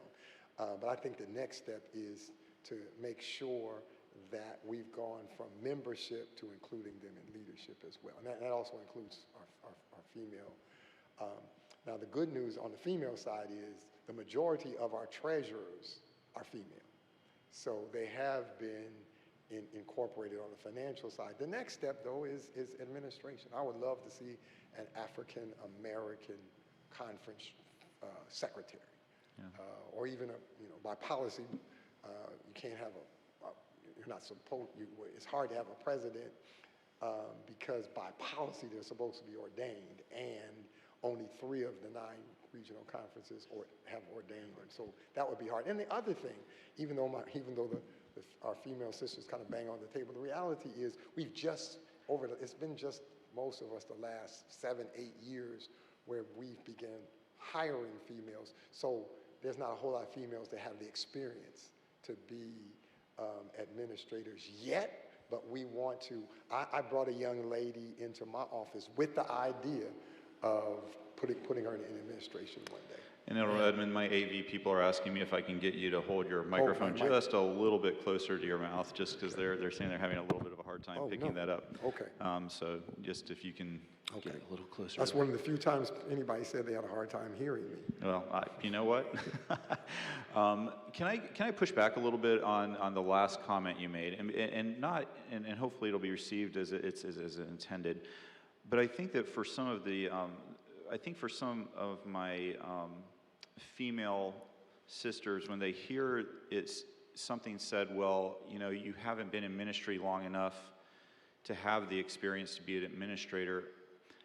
Correct me if I'm wrong, but I think that was one of the same kind of arguments that was used to keep African Americans out of leadership positions, is that they would say, well, you don't have the time of service, or you haven't done. Am I incorrect on that, or am I mixing my apples and my oranges up here? You may not be, and I want to make it clear. I think that one of the reasons why I brought a young lady into my office is I think we have to intentionally accelerate I didn't become an administrator until, in other words, the normal path that everybody else takes. We don't want to require females to do that. We want to accelerate that learning curve. And as I said, that's the reason why I brought a young lady to my office. Yeah. But we can't pretend that learning curve isn't there. Mm-hmm. So we got to find a balance between, on the one hand, saying, no, it's not there, and then on the other hand, using that as an excuse for you can accelerate the curve, but you got to admit that it's there. We have a question right here. Yes. Go ahead. Yeah. Yep. Hi. So I just had a question. If you could maybe elaborate a little more on the structure of tithes and offerings as it occurs in a regional church, like say Mount Sinai, someone goes there and they give money. Does it go, how does that work? And yeah, that's Okay, what we reminded Elder Wilson when we met with him was African Americans, particularly African Americans in regional conferences, and I would imagine African Americans who aren't a part of regional conferences, but I can only speak for African Americans in regional conference, are very traditional. I said to Elder Wilson, I've said it to him more than once, the African American Adventists have been very loyal to a church that has not always been loyal to them. So African American regional conferences operate the same way in terms of their obligations to the higher body, even though it is a disadvantage to us. For example, about, give or take, 25% of all tithe leaves, all right? But what that means is the 25%, I'll give an example, South Atlantic and Georgia Cumberland, they occupy roughly the same space, all right? But Georgia Cumberland has double the tithe, which means that when Georgia Cumberland sends out their 25% to the division and the union and all that kind of stuff, they have more money left over than South Atlantic had before the treasurer writes their first check. So we support the organization, even though it is detrimental. Now, we've had people say, no, since you have roughly half the per capita income, you ought to just demand that the organization take less than it takes from state. We've said no. We have an obligation to fund the mission of the church just like everybody else, even though it will leave us with lesser resources. Imagine what I said. When Georgia Cumberland sends off their 25%, they still have more money than South Atlantic had before they write their first check. And they still have they still have teachers to pay and schools to run and ministers to pay. So we support the organizational structure, even though there's a fiscal disadvantage, but the Lord has blessed. That's awesome. Okay. You have a question? I have a couple more, I think, here from people that have asked, so let me make sure I get them. So another person just wrote, our church structure actually serves better than we think. It's not supposed to be run like a secular business where the focus is on money making. So that was another comment that was sent in. And I totally agree with that. But here's the thing. The churches have to run with an eye towards both ministry and business. You can't run it strictly like a business, but if you don't do enough business, then you can't do ministry. All of Florida Conference, South Atlantic, whatever conference is, you got to spend less than you take in. And that does require some business principles, and that can never be lost. Yeah, good point. Somebody also wrote and said, what would you say to people that say, yes, regional conferences are growing fast, but they're only getting people from one demographic? I would say that that's not completely true. It's more true than I'd like it to be. But the truth of the matter is, most of us struggle reaching people middle class and above, Now, I still think we do better at reaching middle class people than the rest of the division does. But everybody struggles with that. The reality is, whether inside the church or out, we don't do well when we do well. And by that I mean the more of this world's goods we have, the less attractive heaven becomes. So that's not just a regional conference problem. That's a problem for everybody, and it's a problem that I think regional conferences have less of than most other people. Yeah, I mean, does it matter where? I mean, as long as people are finding Jesus, that's the end goal in whatever demographic we're talking about. I guess that was kind of one of the things that I was thinking as I was thinking about that question is, so you're reaching one demographic. Yeah. Good. I think there's all. I mean, we all have our strengths of where we're going to reach. Well, and you know, I don't think that I don't think that the person who wrote that meant to be offensive, but it could be offensive if it assumes that the only people that regional conferences are reaching are poor people, and that's not true. Absolutely. Well, there's a lot of rich conversation here, isn't there? There's a ton, and even just from this morning, your message, it was full house, first service pretty much, and second service. And the one thing that we've learned at Whole Life is Ken never overhypes.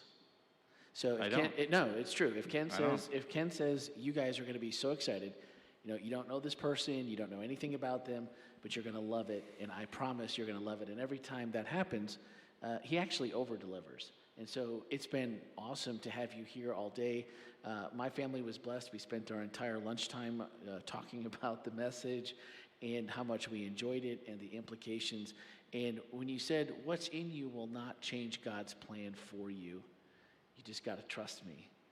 And that was just something I thought was so easy to remember, so easy to just keep on the tip of your tongue, in such a great way. If only we started every morning with that belief as foremost in our head, I think a lot of the other things that we find ourselves struggling with, or walls that we find ourselves behind that we think we can't go through.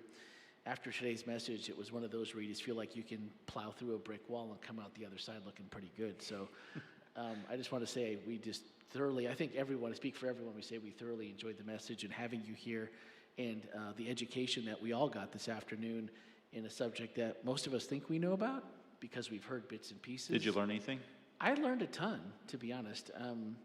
And I think that overall, when you see your message, there's a commonality and a point that you're coming from in each instance. And whether you agree with, like you said, every last point or not, the idea that everything can just be copacetic because somebody wants it that way doesn't mean that's the best answer for everyone or anyone. And so I think what I heard also is that there's opportunities to work together, there's opportunities to learn, and I think we do that as a multicultural church. We learn from each other, and that's only made all of us better.